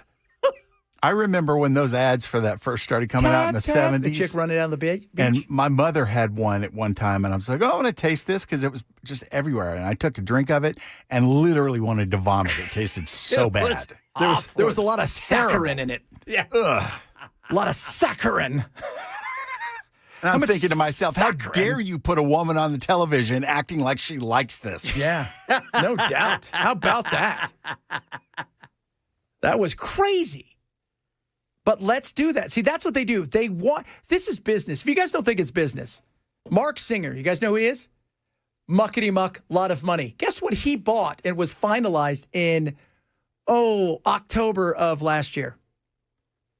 a small island just outside of New Jersey that was owned by Citgo, which is the Venezuelan, like, country-owned thing. He got it. You know what it is? It's a refinery meant for, yes, their oil. Oh, Trump talked to him before he talked to Congress. Guess why? You guys think something? He gave $6 million to Trump. You don't think that's good business? Of course, they all sell us out. The Democrats sell us out to anybody at any time. The unions? Oh, good God. Yeah, are you kidding me? Go look at those unions. The newsrooms, the media, all of them. That's why more and more people are looking for, how do we get away from this? The problem is we don't have a third party. I would love a third party. We don't. And like you said, you could get a good person who's a libertarian who, you know, if you put him on stage, is going to be great against any of these. The problem is they just can't do it. But even people like Ron and Rand Paul, they are both total libertarians, but they had to run as Republicans to be able to get anywhere. Yeah. It's like Bernie, right? A social democrat. Same thing with Angus King and all of these guys. What do they have to do? They have to caucus and run as a Democrat. Even now, in California, the big battle for mayor that's coming up, Spencer Pratt, who was on the Hills or whatever, he lost his house in the fire. He is just anti the insanity in California. If you're a Republican and you want to win a seat, you better run as a Democrat. I mean, or as an independent. Do you get his house built yet? Rebuilt? No, God, no, that's never getting built. They're not. How many houses have been rebuilt? Like 2? You know, I was talking, we got to get Alex Stone from ABC News. He was just down there. He says, you'll be driving down the street and you'll hear some stuff. And he goes, then there'll just be one house and then nothing for miles. There's nothing been done. Gotta love those California regulations. They're so and they cut them. oriented. Remember, they cut them. They cut them. Now, what's sad is the old people that lived there for years, right? They were house rich, but they were on fixed incomes. You know, they bought the house in 1960. Luckies. Yeah, they were. You know, the same house in Compton or La Habra cost about the same as it does looking at the ocean back then. The problem nowadays is with that is they can't wait around forever, and they're not going to have the money to rebuild the stuff that's going to be short. So they're just selling their stuff for, you know, half of what it's worth. The same. Why? It's government. Government's a mess. Man, that's terrible. That is terrible. That is so. The frustration. I've talked to some of my buddy is he goes out as insurance adjuster. He goes out and, you know, still doing stuff, you know, and then you just had the rains, which made everything 1,000 times worse in a lot of these areas. He says it's still apocalyptic out there, and there are still a vast majority of homes have never even been cleaned yet. As far as, because you have to get a permit to even knock down the rest of your stuff or move trash off of your land. You have to get a special permit for that. That's crazy, man. I mean, so they pay. Obviously, they all have insurance. Yeah. But it doesn't matter. No. Because they keep running into roadblock after roadblock. Yeah. My buddy Jim Kennedy, listening out there in California, said 2 homes is correct in what you said about how many have been built in over a year. Just 2 homes. Wow. And how many were destroyed? Thousands upon thousands. Yeah, that's California for you. Great job, Newsom. Number 1 in unemployment, homelessness, and houses not getting built. Yeah, so he's got that going for him. No wonder they got so many homeless people there. We can't get anything done. We can't. And now they're looking into them. Talk about losing money. Was it $40 billion in the last several years have just disappeared? They don't know where it's at. And now they're proposing a wealth tax. Yeah. And they've already got their billionaires leaving the state. They're already leaving the state. And some of them are like, yeah, I don't mind. But others are like, no. I mean, it's government, right or left. They want your money. They need your money. When does it end? When is enough is enough? Yeah. They're always saying, well, how much money does somebody need to live on? Why don't we ask that question to government? Yeah, no doubt. Why don't we also ask that question to somebody who lives somewhere where it's expensive to live? When you've got people in California, New York, Chicago, some of these other big cities, soon to be at the rate we're growing Nashville, as you see, when you've got people who are living on 6 figures and they're living paycheck to paycheck or having to do Uber in a Mercedes, that's insane. That is insane. We've got to do better. We got to pick better. Our picker is broken right now. It is. I can't even believe when I hear stories of, like today I was talking to a lady. I'll play some of it tomorrow. She's out in Minneapolis, and she is talking about the chaos out there. She's talking about all the money stolen, right? But that fraud's been going on for a long time, and everybody's been somewhat complicit in it because it's government, and it's not your money, and so you turn a blind eye. And then over here, you've got this group that's doing something. But, this group, the right group, won't look at the left won't look. It's embarrassing. It's like Milton Friedman said, nobody stewards another person's money as well as they steward their own. Yeah, exactly. Unless you give them $2,000, then they'll steward that right to Walmart to get that big TV they've been wanting. Well, you're right, Ken. So if we gave out $2,000, what are you going to do? He's like, they're going to save it. They ain't saving nothing. Nobody does. Because they consider it found money, not realizing that. Because they didn't work for it. It doesn't even, they didn't work for it. It doesn't even truly exist because it was printed without a production correlation. And then it's part of what causes the inflation. Yeah. Oh, it's fine. I'll spend mine too. It's not my problem. Well, it is when the prices go up. When the prices go up. Because the prices are going to go up. If we drop rates a ton, what do you think is going to happen? People are going to go out and spend. And what happens then? Prices are going to go up. And right now we have this bizarre economy where the upper is doing great. The middle is getting crushed. And the lower is serious issues. Serious issues. We're going to talk more about this. And yes, we will get to the football game. Football tonight. Could it be the last night of Aaron Rodgers in his first ballot Hall of Fame career? Is this the last game of the season for them? No, well, it's the playoffs tonight, although they're at home and they're taking on the Texans and it's outdoors. So they're not expected to win. Well, if it was in Atlanta, if it was in Houston, I would say I would give it to Houston. But cold, nasty, potentially snowy, I think it's going to be a much closer game. I wouldn't be surprised if Pittsburgh wins tonight. So it'll be interesting. That'll be fun. All right, we'll talk about all kinds of other good stuff on the way. Man, so much stuff I haven't got. We haven't even talked about Minneapolis and the continued battle of it was their fault, it was that fault, and it was this, it was that, and everybody's raising money for everybody else. It's insane. Again, insane. Chad Benson Show, Super Tough, 997.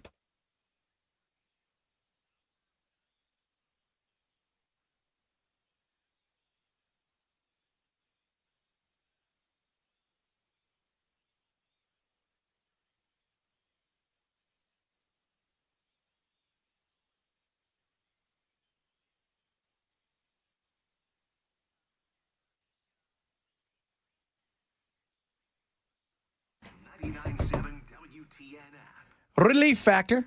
This lady named Kim, right? So you guys hear me talk about Relief Factor. It's great for inflammation. That's where it attacks the pathways for inflammation. Inflammation is, you guys, a nightmare. So this lady Kim, she goes to work every day. She's getting a little bit longer in the tooth like we all are. But she's not like super old. And she realizes, I'm sore from sitting all day. I get home at night. I got nothing. My body's sore. I'm just sore from life. I'm exhausted. She starts taking Relief Factor. What she starts to notice is within a week or two, things are changing. Feeling 1,000 times better, more energy, and I'm not sore. I got more time with my family. That's what Relief Factor can do, and it does it fast. I want you to try Relief Factor. It is a 3-week quick start. It's $19.95. You get it. You take it every single day if you want.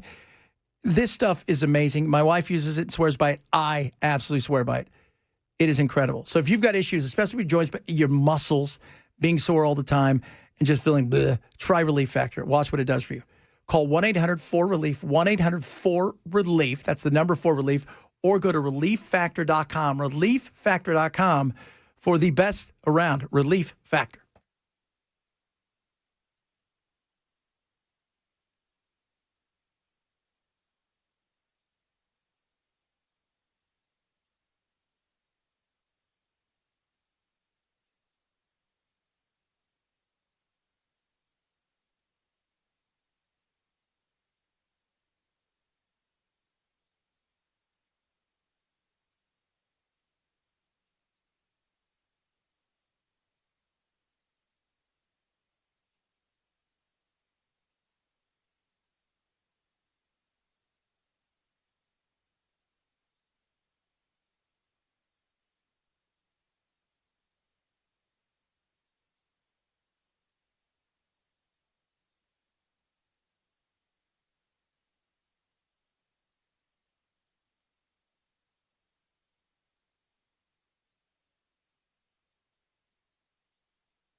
Metro Police looking for a dark sedan at the center of last night's road rage shooting downtown. We'll give you more details coming up at 2 on Super Talk 99.7 WTN. So many road rage shootings here. There's a lot. It's really weird. I'm surprised how many there are. There wasn't a lot in Phoenix. No, L.A. had, gang shootings, but there's a lot of road rage. Yeah. That's why I stay indoors. I don't blame you. I go right to pickleball, and that's it. Where I see scantily clad women wearing virtually nothing. There's one texter put it, we were talking about it earlier. They're wearing virtually nothing, some of them. Well, if you don't want us to look, don't wear that. We're not saying you have to dress like the Amish. But come on, who's that for? It's for you, Chad. Sure. Until you take a picture. Then everybody's like, oh, my God, you're a freak. So who do you think wins tonight? Do you think, is this the last ride? Who is it tonight? Aaron Rodgers and his fighting Steelers take on C.J. Stroud and the Texans. I'm going to go with the Texans. Really? Yeah. So, I don't know. And I really don't have any other reason other than I just started thinking about it. The Texans seem to have been able to they've seemed to have been able to find ways to win. Yeah, they turned that corner. They went on a hell of a run. It's crazy. It's the NFL. It's how fast the season came and it's gone, even though it's 17 weeks or 18 weeks now. It's a blink of an eye, brother. It is. Chad. Same thing with college football, which, by the way, this weekend's game, Indiana's for real. Yes. I mean, they're not. And you know, it's funny. I saw people going, well, this really, what happened to Oregon makes everybody recognize how good Alabama might have been because they only lost by 31. Just like, what are you talking about? There were a couple of times in that game I saw Indiana's running back. I don't know his name, but it's number 4. He would make a cut and then plant and then run, and I mean just collide with an Oregon defender, and he was up before the defender. I mean, that kid is the real deal. Yeah. That kid runs with violence. And I mean, the backfield for Oregon did not want to see him. No, they didn't. Because he was planting them. Yeah, he's one of those guys where you see when, back in the day whether it was like Herschel Walker. Yes. Or, you go and look at some of those guys, what they call making a business decision. Earl Campbell. Hey, I am a free agent this year. I'm going to let Earl score. Remember when Earl ran straight? There's that famous thing when he was playing with the Oilers and he was playing the Rams. He hit the guy in the head with his chest. Yes. And then he stepped on his chest as he went into the end zone. Yes. And you're like, you're going to be known. I don't even know who that guy is. I don't either, but I guarantee you after that, he never tried to just head on Earl Campbell ever again. Business decisions, boys. I'm making a business decision, and this is not it. The Atlanta Falcons back in the 90s had a running back like that. I want to say his name was Jamal Anderson. Yeah, he would just run hard. He would crush your soul. He would. I mean, he would. Well, and then who was the one? Oh, gosh, now I can't remember his name. He's on commercials all the time right now. He was a freaking beast. Well, there was Jerome Bettis for Pittsburgh. The Beast, Bettis, right? And who was the guy? He was the bus. Bettis was the bus. No, the Beast up in Seattle. What was it? Marshawn Lynch. Marshawn Lynch. Yes. He is hilarious, by the way. I saw him in a movie the other day. So funny. He'd plant you, too. Oh, God. Remember when he ran, was it the earthquake thing that he ran? He was running, all those guys were holding on to him. He's like running down the field. It was amazing. All right. Coming up, hour number 3 of the program. We'll talk a little bit of this, a lot of bit of that, some more of this, and a whole bunch of that. Plus, we got some weather updates because I'm hearing it could be snowing. And let's talk about that pink cocaine, huh? What nation are we going after next?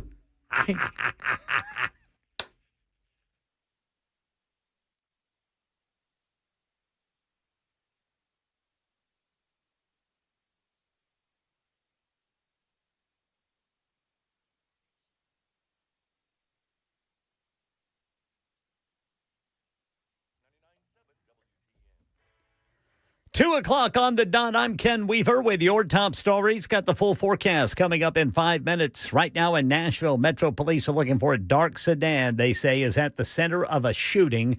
that left a Fisk University student critically injured last night. Andre Bell, a 20-year-old, was shot in the head while driving on 65 near I-40 after leaving the fairgrounds. His car crashed after the gunfire. The suspect's vehicle kept going. Anyone with information is asked to contact Crime Stoppers. Meanwhile, the suspect in a deadly shooting that killed a DoorDash driver in Nashville has been arrested. Metro Police say 21-year-old Atiris Hogan fired multiple rounds from her car after she was kicked out of a nightclub on January 4th. Well, one of those bullets hit 33-year-old David Valentine Jr. as he was making one of his drives. Hogan is being held on a $520,000 bond and will appear in court tomorrow. A parking company has agreed to settle allegations it overcharged people in Nashville. Metropolis Technologies will pay $9 million after a state investigation into parking complaints. Drivers reported being billed incorrectly or billed even though they didn't even enter the lot. The settlement includes millions of dollars in refunds and free parking credits in major cities. New rules will require better signage and improved license plate technology.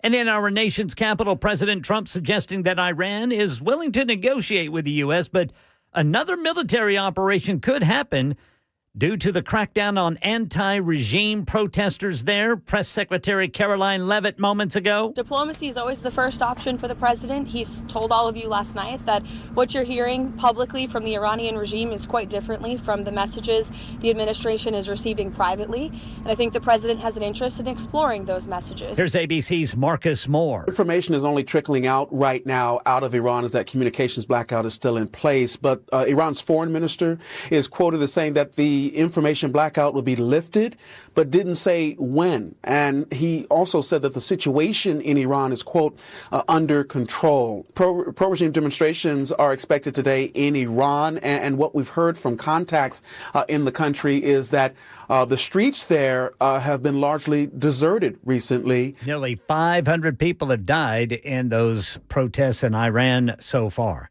And families of those murdered at that off-campus house near the University of Idaho in 2022 are suing the school where convicted killer Brian Kohberger went. The families claim that school didn't do enough to stop Kohberger's disturbing behavior that led to the murders. Here's Trevor Ault. Victims' families have now filed a lawsuit against a different school. They are suing Washington State University. It's where Kohberger was once a PhD student and a teaching assistant. And they say there were several warning signs about his behavior, that he was accused of stalking students and other women, and that they alleged school administrators failed to take meaningful action to stop him. They claim that alleged inaction contributed to the deaths of these 4 students. That's the latest news. Weather's next. I'm Ken Weaver, WTN News.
By the way, Ken, I believe his name is Hemby, number 4.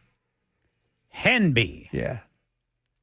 1967, they said he took his IU graduate daughter to the Peach Bowl. Said it was awesome. About 70,000 fans. 65 of the 70,000 fans in attendance were IU.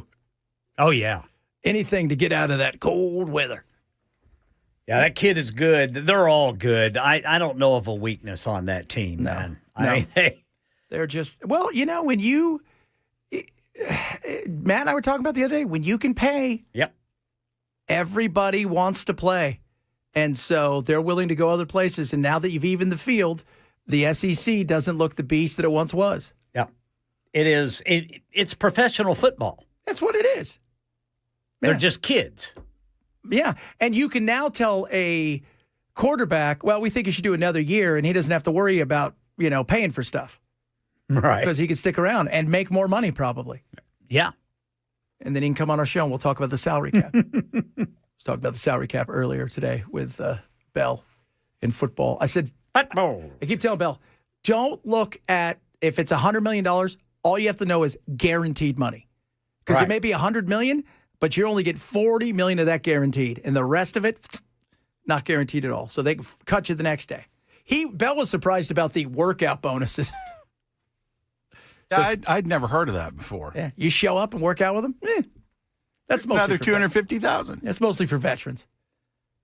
You know, they don't want to do the work in the off season. I don't blame them for that. I'd be exhausted too, right? Getting your body beat up like that. Good God. I wonder how many gassers and bleachers Aaron Rodgers is running at practice. None. He used to hate that so much, talking about preseason. That's why they make the rookies report, you know, way early. Those guys don't want to be there. There was somebody like Kelsey showing up for it. That's kind of a leadership thing, too. Yeah, kind of. It is. It shows that everybody's here. We're all on the same page. I don't think he's going to retire. I don't think he wants to go out like that. But when you pay your entire, basically you pay 3 guys all of the money you have, you're just stuck with scrubs. And that's what happens. Go look at all the guys outside of Stafford and maybe Aaron Rodgers tonight. A lot of the rest of the guys out there are first and second year players, third year players, or on smaller contracts. The greatest, they always talk about the best Patriot there ever was Gisele Bündchen, because she was able to make enough money that Tom could spread the wealth around. He didn't need it all. That's a good way to get that, too, by the way. We're all looking for a little bit of that. That's what I'm telling you guys right now. Did you guys hear about that Austin P professor? Remember that Austin P professor got fired? He got fired for saying something about Charlie Kirk. Oh, yeah. I knew one did. Yeah. He's the one that, Dr. Darren Michael, he got reinstated and he got $500,000 to cover the cost of therapy, and they acknowledged they violated his due process rights. So, and they had to apologize to him. So, what did he say? I can't remember what he said. There's so many people that said insane things. So many people that said stuff that was... there was so much of it, and it all centered around, he deserved it. Yeah, he deserved it. And it was, you're just like, okay, what did you say that was horrific? Because there was too much insanity. It's like there's people out there that are running around talking about this lady. She's a terrorist. She's not a terrorist. She was very bright. She put herself in a bad situation that she should never have been in. But she was riding around with a woman who was really into inflaming this situation. Yeah. But, you know, she wasn't a terrorist. She wasn't a terrorist. But you don't know. She might have had a bomb in her shoe. With all the stuffies inside of the car.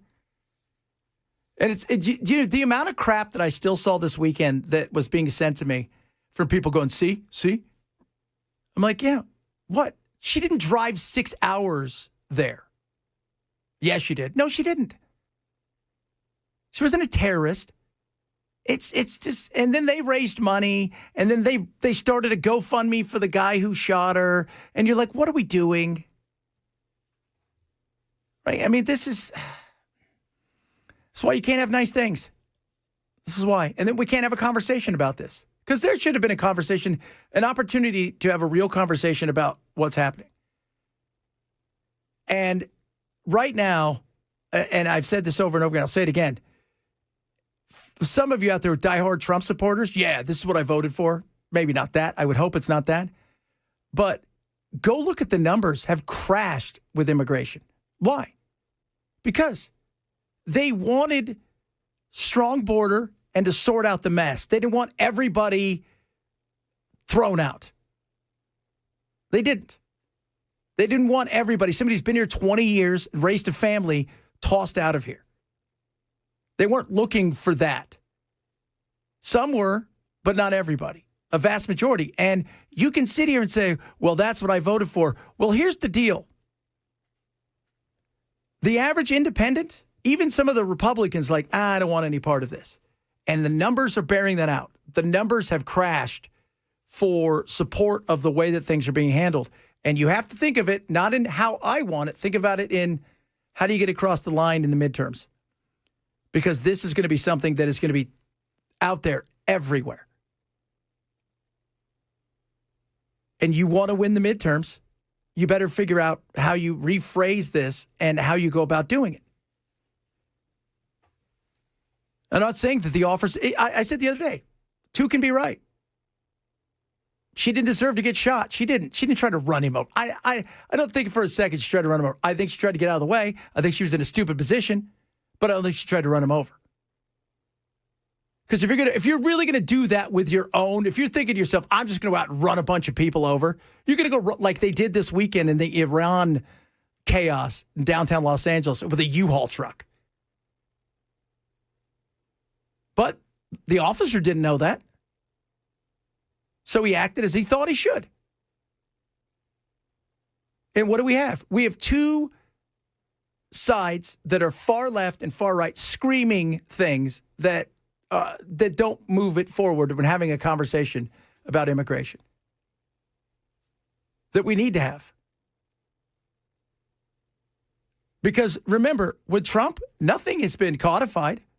Not a thing.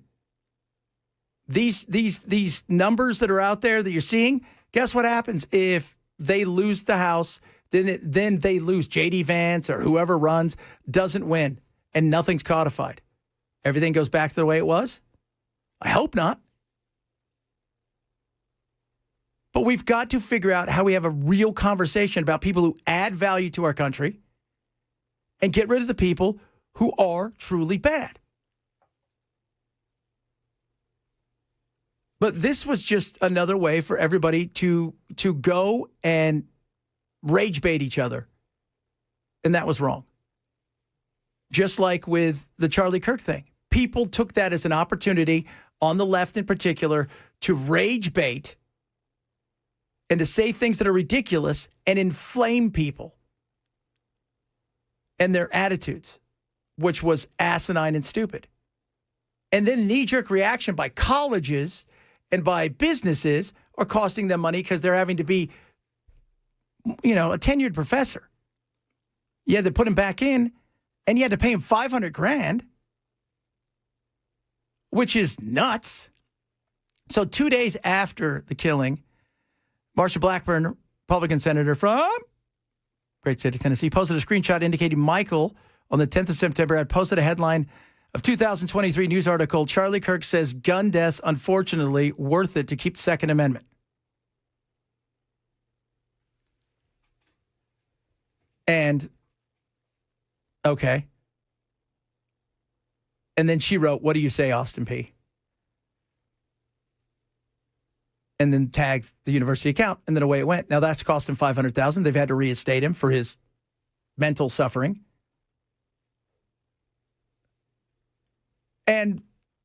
But it was just like that guy that they arrested. And what was his bail? Was it $2 million or $1 million? That poor dude. The one that they arrested over the Post? Yeah. Yeah, it was $2 million. It was $2 million. He was in jail for something like 30 some odd days. Yeah. And until Reason Magazine did a little thing on him, and then we started doing stuff, and then everybody else got on board, and the other people in the nation like, wait a minute, this guy who was a raging lefty posted something that Donald Trump had said. And there was some sort of confusion about a school in Iowa and the county that he lived in or whatever. It was so stupid. Like a lot of it is, because it's not meant to make you think.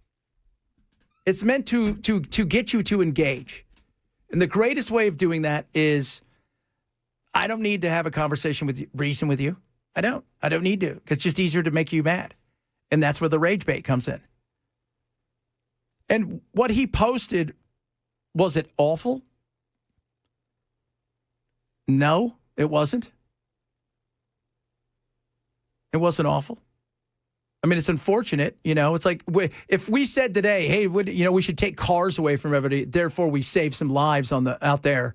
I mean, yeah, it's ridiculous. But it's not meant to do anything other than that. And the same thing here goes for what happened it's a horrible thing that happened in Minneapolis. And if you're cheering it on, that's foolish. That's ridiculous. We should have better politicians and better people who have conversations about this stuff, which nobody wants to anymore because it's just not worth it. The algorithms say it's not. Being nice, being kind, having a conversation where there's so many times that I could do something so easy to piss people off. I mean, I piss you guys off sometimes. Not always, but sometimes. Every once in a while. But because it's easy to do. It's easy to outrage people in today's world. And it's easy but the problem is, at what point do you, I was talking to a woman earlier today, like I said, I'm going to play some of her stuff tomorrow. It was a really good interview. And we were talking about people we know in this industry who have decided, I don't want to reason with anybody. I'm just going to say crazy stuff and take the money. I'm going to say outrageous stuff and take the money. I'm like, ugh, it's hard. It's hard, And it's hard to and the other thing is it's hard just, to find people who are willing to go, hold on here. Maybe there's more to the story than this, which most people will never do. And that's part of the reason, we listened to that thing the other day from George Carlin, which was, if I got it, I may play it next, which I found to be fascinating about people who identify their politics so strong that they identify as that. And he was spot on, but as great as he was, he left something out. We're going to talk about that because I find it to be, again, very fascinating in this day of chaos and craziness where everything has to one-up each other and we all have to say something angry and hateful. I'm kind of like, remember Winnie the Pooh? I'm kind of like Tigger. I'm bouncy. I talk about real stuff, but I can't be negative all the time. I can't. And trust me, there's a lot to be negative about, but there's a lot to be happy about too. We live in such an amazing country. But we got to start learning how to silence the insanity. Oh, we should put that down. That's a good name for a book. Maybe an album? All right, coming up. I'm going to play you some. Find it because I think it's worth playing and what George Carlin missed in that because it's interesting and it's true. Talk a little bit about that. Bunch of other stuff on the way. Chad Bench Show, Super Talk 997.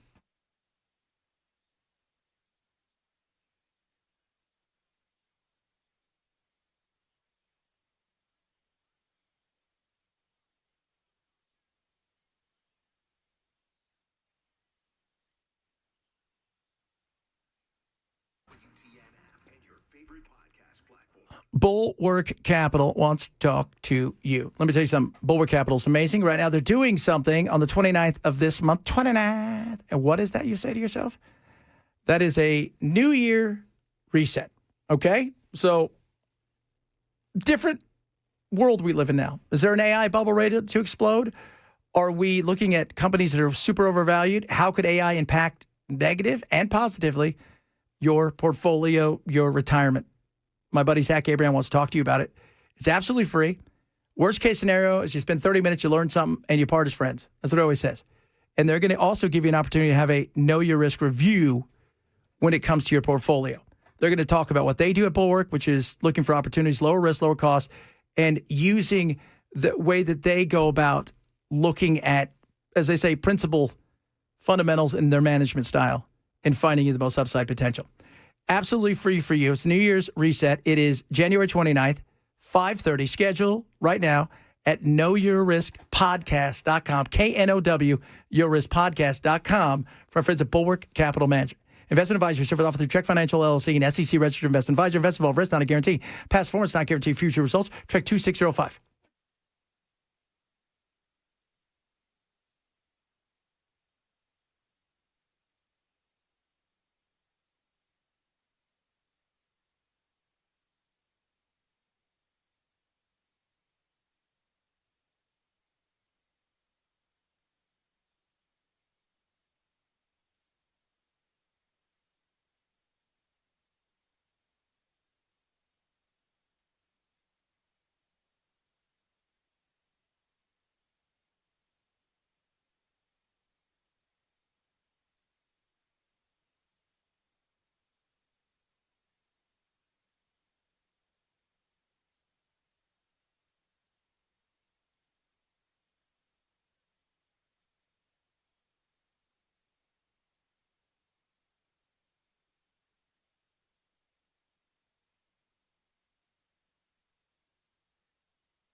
United Structural Systems wants to help you. Times like this, we got some cold coming up.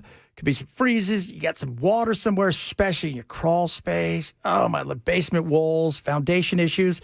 Is everything waterproof the way it should be? That's why you need USS. Call them today, 615-488-7855. They'll come out.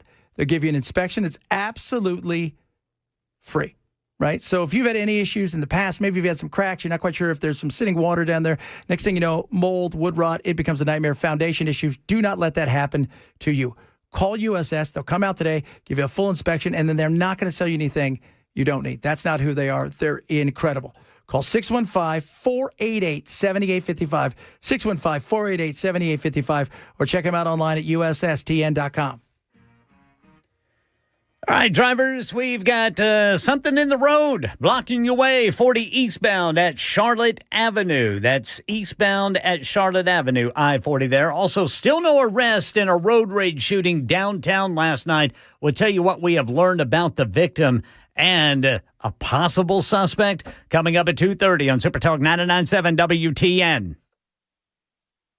Identity is your ideology. Congratulations, you've officially screwed yourself, because now it's not just an idea, now it's you. And when the idea gets challenged, you don't hear disagreement, you hear an attack. So what do? You build a bubble.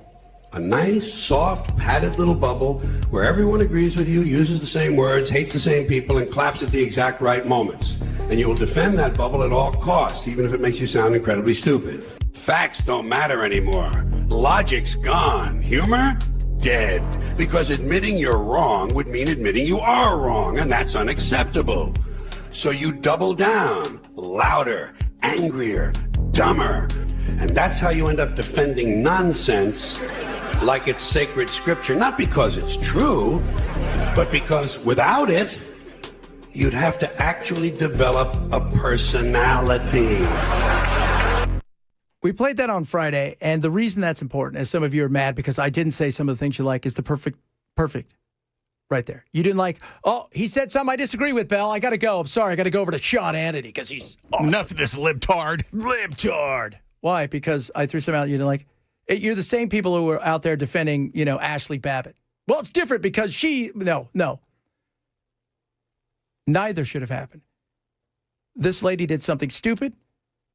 He thought what he was doing is right. So did the guy in the Capitol, the cop. People lost their lives. The problem with this, and he's spot on, right? Because I get it all the time from the identity people out there. That's all you think. This is who I am. I am red. I am blue. Nothing can breach me. And if you say something I disagree with on an issue, it is an attack on me and mine, which is so insane. Where he went wrong on this, though, is the people aren't trying to explain issues or have a conversation with the other side anymore. They want to hold things over people's heads so they can say, you were wrong. I was right. Because they, too, live in an identity bubble. They, too, live in a world where their identity is challenged. They don't like it. They take it personal. And that's just, it's not a way to be, man. That is not a way to be. It isn't. And some of you disagree. Well, I think this lady was trying to get shot, or I think, really? I mean, come on. You're a parent. Really? Many of you out there, you think that? No. Was it stupid? Absolutely. Did she pay the price for it? She did.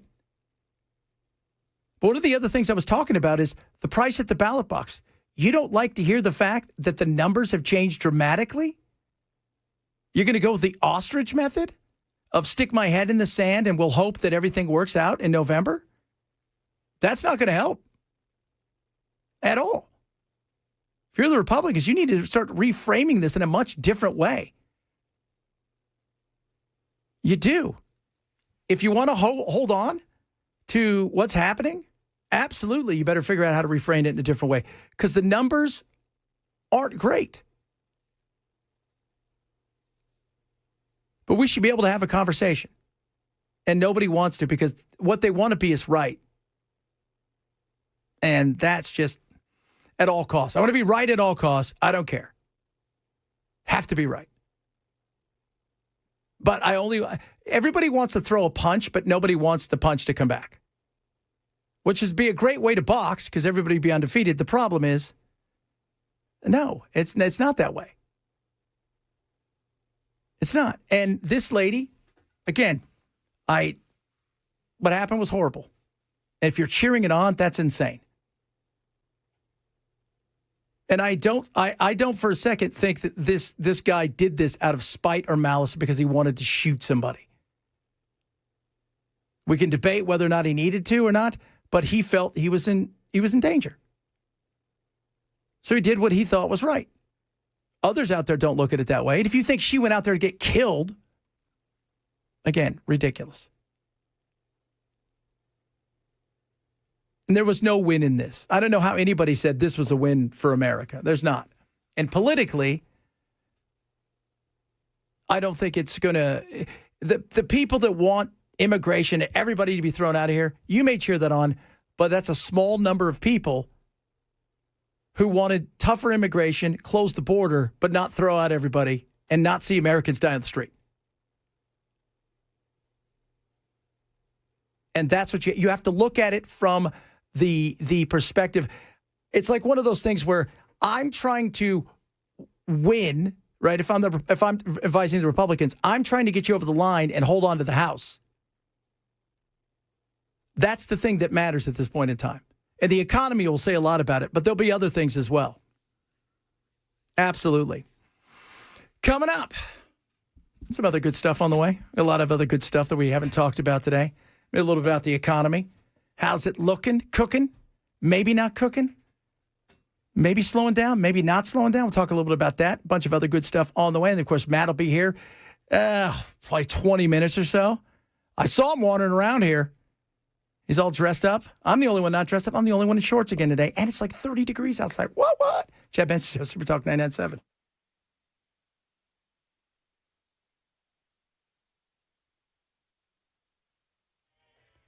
.2:30 on the dot. I'm Ken Weaver with your top stories. Drivers, once again, got something in the way. 40 eastbound at Charlotte Avenue. It says there's something in the roadway there. TDOT showing that. That's 40 eastbound at Charlotte Avenue.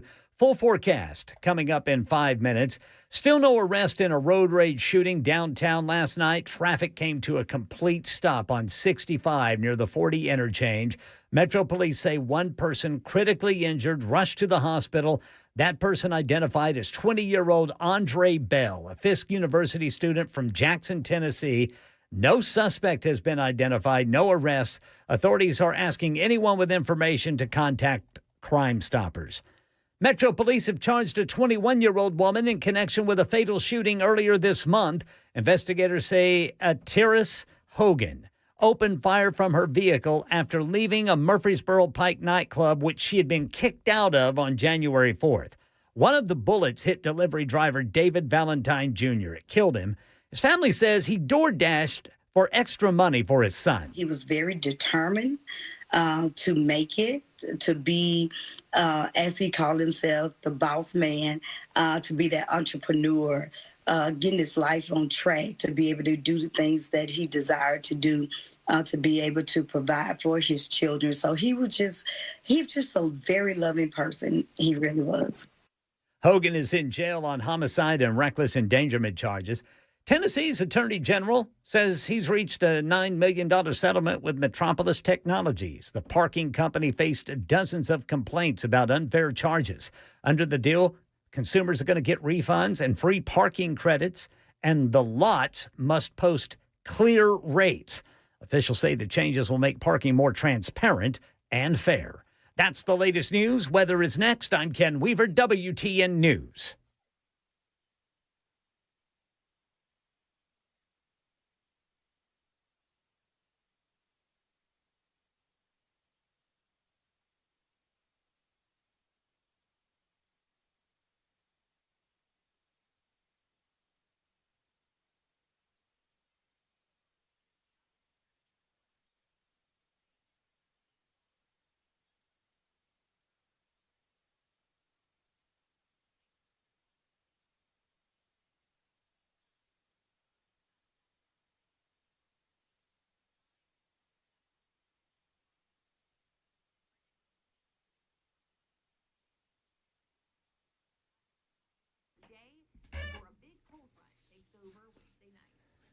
All right, Middle Tennessee. It's coming. The winter. That's why you need Busy Bee Plumbing, Heating, and Cooling. Okay? They've got some great deals. HVAC deals. 0% financing, 18 months, complimentary UV light, any new install. So any of this, any free 5-year labor upgrade, $750 value. Boom, boom. Indoor air quality takes 15% UV lights. So take off 15% right now when you book a premium duct cleaning. And plumbing issues, don't worry. 0% financing plus free 50-gallon water heater with select repipes or $600 off if not applicable, and $600 off a Halo filtration and softener combo. Ooh, a combo. Here's a bunch of other good stuff, too. Service specials, $49 off multi-point furnace inspection, $250 off smart auto whole home water shutoff for peace of mind for that freezing time. And if you buy one, you get one to give to a friend. That's the Beehive membership. So what are you waiting for? Call Busy Bee today, 615-775-7833, or visit busybeehvac.com. Busy Bee, your comfort, our mission.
leafhome.com/free for your free home water test and 15% off.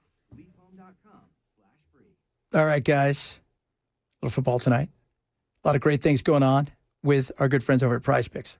So Prize Picks has some amazing opportunities for you right now to get free $50 in lineups straight into your account, win or lose after you play your first $5 lineup. I'll tell you how to do that right now.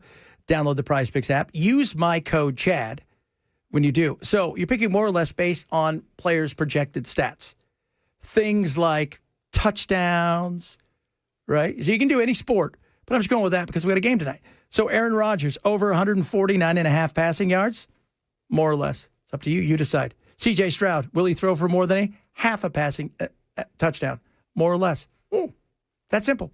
That's how you win. You win up 2,000 times your money. They've got great deals and opportunities. You can get your money early. They've got injury reboots. They've got stacking, all of these things. You can even hybrid. You can do basketball, football, hockey, basketball, all of those things. So what are you waiting for? Download the Prize Picks app now. Use my code CHAD to get $50 in lineups instantly when we play your first $5 lineup. Prize Picks. It's good to be right. Must be 21 in Tennessee. Gambling problem? Call 1-800-889-9789.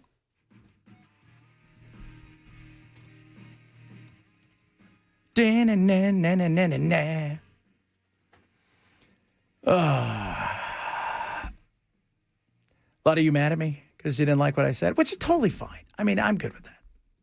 Because, A, you're going to come back because you're going to be like, ugh, the other guy's so boring on the other station. Because he is. He's not talking about sports and life and fun stuff, which is what we talk about. Fun stuff. Like Fit Barrel and things of that nature. But the whole thing with last week's shooting is let's just have an honest conversation. That's great. Some of you absolutely, she deserved it. 100%. Okay, that's great. I said look at it from the politics side of it. Okay? I was watching Mick Mulvaney, used to be the chief of staff under Trump.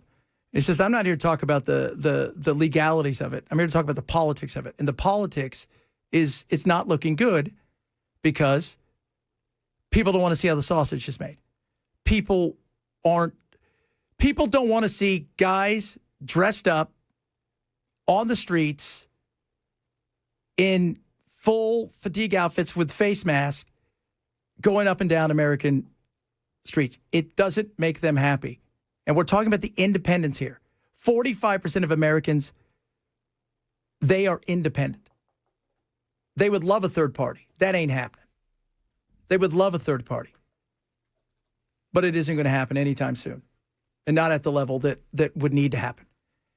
And so that's the frustration a lot of people feel. Again, I'm not here to debate whether she did or didn't any of those things. I'm here to debate the reality of what comes in November if you look up and you think, oh, now 79% of Americans say, yeah, immigration's good. 79% of Americans do? Okay, well, if you've got that going on, again, get out of the bubble, get out of the area that you're in. All my friends, we want everybody gone. That's fine, but what does everybody else think? That should be a big deal because the Democrats are a waste of time. Why is that? They did they go and they do this full big giant report about why they failed. Why did we fail? And then they didn't release it. They didn't release it to their own staff because they know why they failed. When your identity... Oh, here we go. We're going to go here to the Dems. A recent study from an organization that seeks to get Democrats elected found that 70% of voters believe the Democratic Party is out of touch with average Americans. Based on interviews with 500,000 voters, the study concluded that the Democrats are too focused on symbolic issues divorced from the struggles of daily life, things that the wealthy care about, like climate change and voting rights, race relations, and guns, totally ignoring the concerns of working-class Americans who care more about things like border security, immigration, terrorism, crime, drug addiction, and gas prices. They care about affordability. That's the thing. The Democrats fail because they want to have this narrow lane where they pick obscure, bizarre things to hyper-focus on and groups that they feel have been completely these people are under the boot of the Republicans and the man, and we've got to protect them. And that's all they do. And they don't do anything else. They don't focus on what the average person thinks. They don't focus on, okay, what is the average person thinking? Well, you know what? I got some bills due. Maybe this week I can push my phone bill off a week, and that way I can have enough money for, gas and groceries. Maybe I won't have to get a second job. Maybe I will have to get a second job. That's what people are thinking about. And they go and think about stuff that's ridiculous. And they fight everything. And when you don't, when Trump goes away, because he will go away. For those of you out there, he's not going to live forever. I know some of you think that. Bell's laughing. The reality is they don't have a platform outside of I hate Trump. That's not a good platform. That doesn't put money, in your pocket, which the government's not supposed to do, but it's more about taking less money out of your pocket and spending it wisely. They have nothing. Because their entire identity is kind of like what the Republicans have got. Their identity is Trump. And the Democrats' identity is anti-Trump. That's the only reason. I mean, either of these parties spoke for a vast majority of the people, they would run away with it forever. But they don't. And they're two sides of the same coin. And it's frustrating as hell. It is. And I hear from you guys. It's like, well, the polls, Chad, you said the polls have been wrong. Polls have been wrong before. But a vast majority of times, polls are pretty close and pretty right. They are. Much closer than I think people realize. Especially, Trump is an anomaly in every way, shape, or form. Because the first time the polls were out, people were afraid to talk about Trump when Trump first ran. Unless, and there was that interesting study, it was one of those automated ones where you didn't talk to a human, but they always felt like you were going to be judged if you say you were voting for Trump. So the polls were wrong. But while Trump's on the ballot, the Republicans are on the ballot too. And at the end of the day, it's still going to be about the economy, right? If the economy's good, then things will be good for the Republicans. If the economy's bad or the economy slows down, then it's going to be a bit of a nightmare. I mean, we were just talking about Iran earlier. That's their uprising is the economy. Kids are broke AF over there. They got nothing. They don't have any freedoms. So imagine being broke. You got no money. You got no upward opportunity at mobility. And 70, 80-year-olds are running your world based on their take of religious text to crush any of your freedoms. You'd lose your mind too. I'd be out there all day protesting because you got nothing else going on. Love hearing from all of you. I do. Ideology. A lot of you, because we were playing that thing about the ideology. With George Carlin. And ideology, again, I've never been that way. I've never been that, been so into my ideology in politics where it's like, I tell everybody, you know what it reminds me of? Have you ever argued with somebody and they made it personal? Right? Even if you know you're absolutely wrong, but they say something and they make it personal. And then you're like, I'm digging my heels in. And it could be your wife or your husband or your brother or sister or your mom or dad, and you're arguing, and they say something they make it so personal, they might as well have kicked you in the grundle. And then you go, well, yeah, I know I'm wrong, but I'm going to fight this now. And that's what's happened. So somebody said, Chad, I hope they're being nice to you. It's tough to hold up a mirror sometimes. I don't want to legitimately important conservative values to be irritated by association for the next 50 years. Look, this is just it's a different situation with, the identity thing and holding things. I'm not, I always tell everybody, when you try to have a conversation in the world that I come from, because a lot of people tune in, they want affirmation, right? We always talk about we're information, we're a lot of fun, we're not really into, but it's not to scold anybody If I'm wrong, hell, I'll be wrong a whole bunch. I'm a human being. Absolutely, I'm a human being. I'll be wrong. Continue to be wrong. That's why I'm here, is to balance it out and always be right. Always be right. That's right. That's Bell. Always right. He's Beltanica. He's always being right. It's the beauty of it. But I want the conversation. That's why I like text, because we talk about 50 gazillion things. As we have today. Football, the crazy parking thing. Just be careful when you go out and park in Nashville, anywhere. Anywhere there's a QR code, just be careful. But we need to have this. And when you put the QR code in and get to the website, double check it to make sure it's not going to automatically sign you up for a streaming service you don't want. Yes. Somebody texted earlier and said that they went to downtown during a concert, did one of the QR codes to park. Then they got their bill later on, and it wasn't a bill for parking. It was a streaming service that they had signed them up for. That's crazy. Again, your opinion. You can get 100 different polls from 100 different results from polling places. Yes, Stephen, you can. You absolutely can. You can 100% get 100 different. I've worked in research, and you can manipulate any poll you want to simply by the way you formulate the questions and who you ask them to. Yeah. That's why I don't look at anybody other than independents. Because at the end of the day, if 45% of us are independents, those are the people that are going to get you across the line.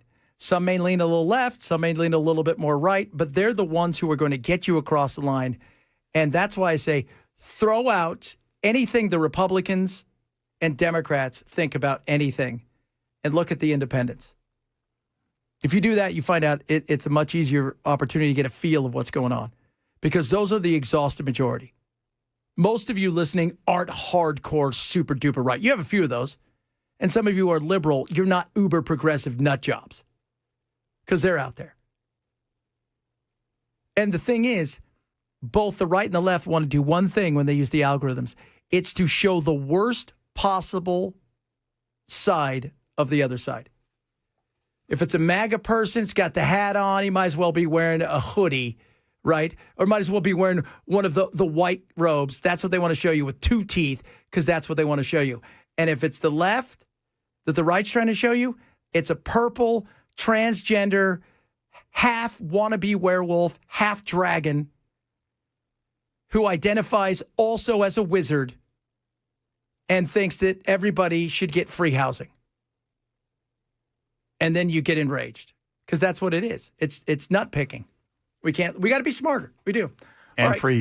free tuition to Hogwarts. Free tuition to Hogwarts. I wonder what Hogwarts cost. I remember watching it, and I think to myself, your youth. Yeah, your youth. It's it. Hogwarts. Goodness me. What do you think? Like 10, 15,000 a semester? Well, it'd be in pounds, so. Euros? It's about 20,000. Do you think they come out of Hogwarts and they owe money forever? They're always bitching about it. And then they just take their wand. But they're not allowed to. That's part of the money. contract they signed. They're not, just like Jeannie wasn't allowed to do her thing. Oh, that was just him being oppressive. He was oppressive, wasn't he?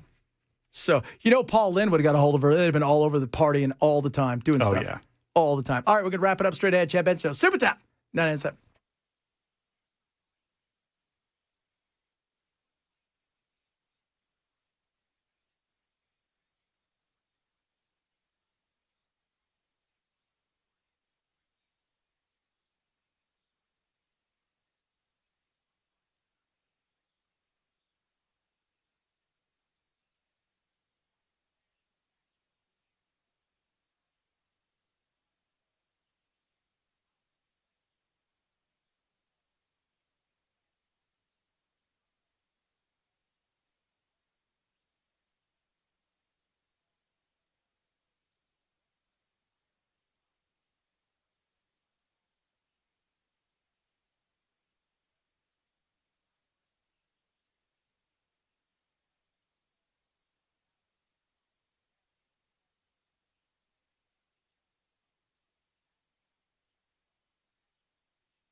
little wire. What is up, everybody, on this beautiful Monday? He's wearing a sweater because it's chilly outside. It's cold out there today, boys. It is. Cold out there.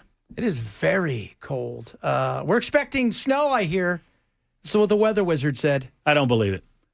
It sounds like one of these it's going to, and then it doesn't. We all get our hopes up, and we become 12-year-old kids, and then nothing ever happens, and then Ken's laughing. Ha, ha, ha, ha, ha. Yeah, he told me Wednesday overnight, but he said as they were talking about, even if it's a flake or two, that's snow. It doesn't mean that's not snow. That is snow, Brother Murphy. Flake or two. See? One Flake or snowflake two. is snow. That's spoken like a man who doesn't want to see snow. You got that right. You know where it's going to snow? Where? On the plateau. Oh, snowing on the plateau. It always happens on the plateau first if it's cold. It's going to be weather related. It's hard because the TikTok weather folks who do a really good job, and a lot of them are actual meteorologists and other things, but you've got those independent people. They're thinking we're going to get some. I'm like you, skeptical. Skeptical. I feel like I have to see a rolling meadow on the hills of Tennessee that's white in order for me to consider it a snow. You know what I mean? Uh-huh. I don't need a 3 inches, but a dusting. We need a dusting for it to count as a snow. Yeah, not looks like it's coming down, but it never really hits the ground because it fades away. That's flurries. Yeah. That's flurries. And that's fine by me. That's not a snow. And that's fine by me.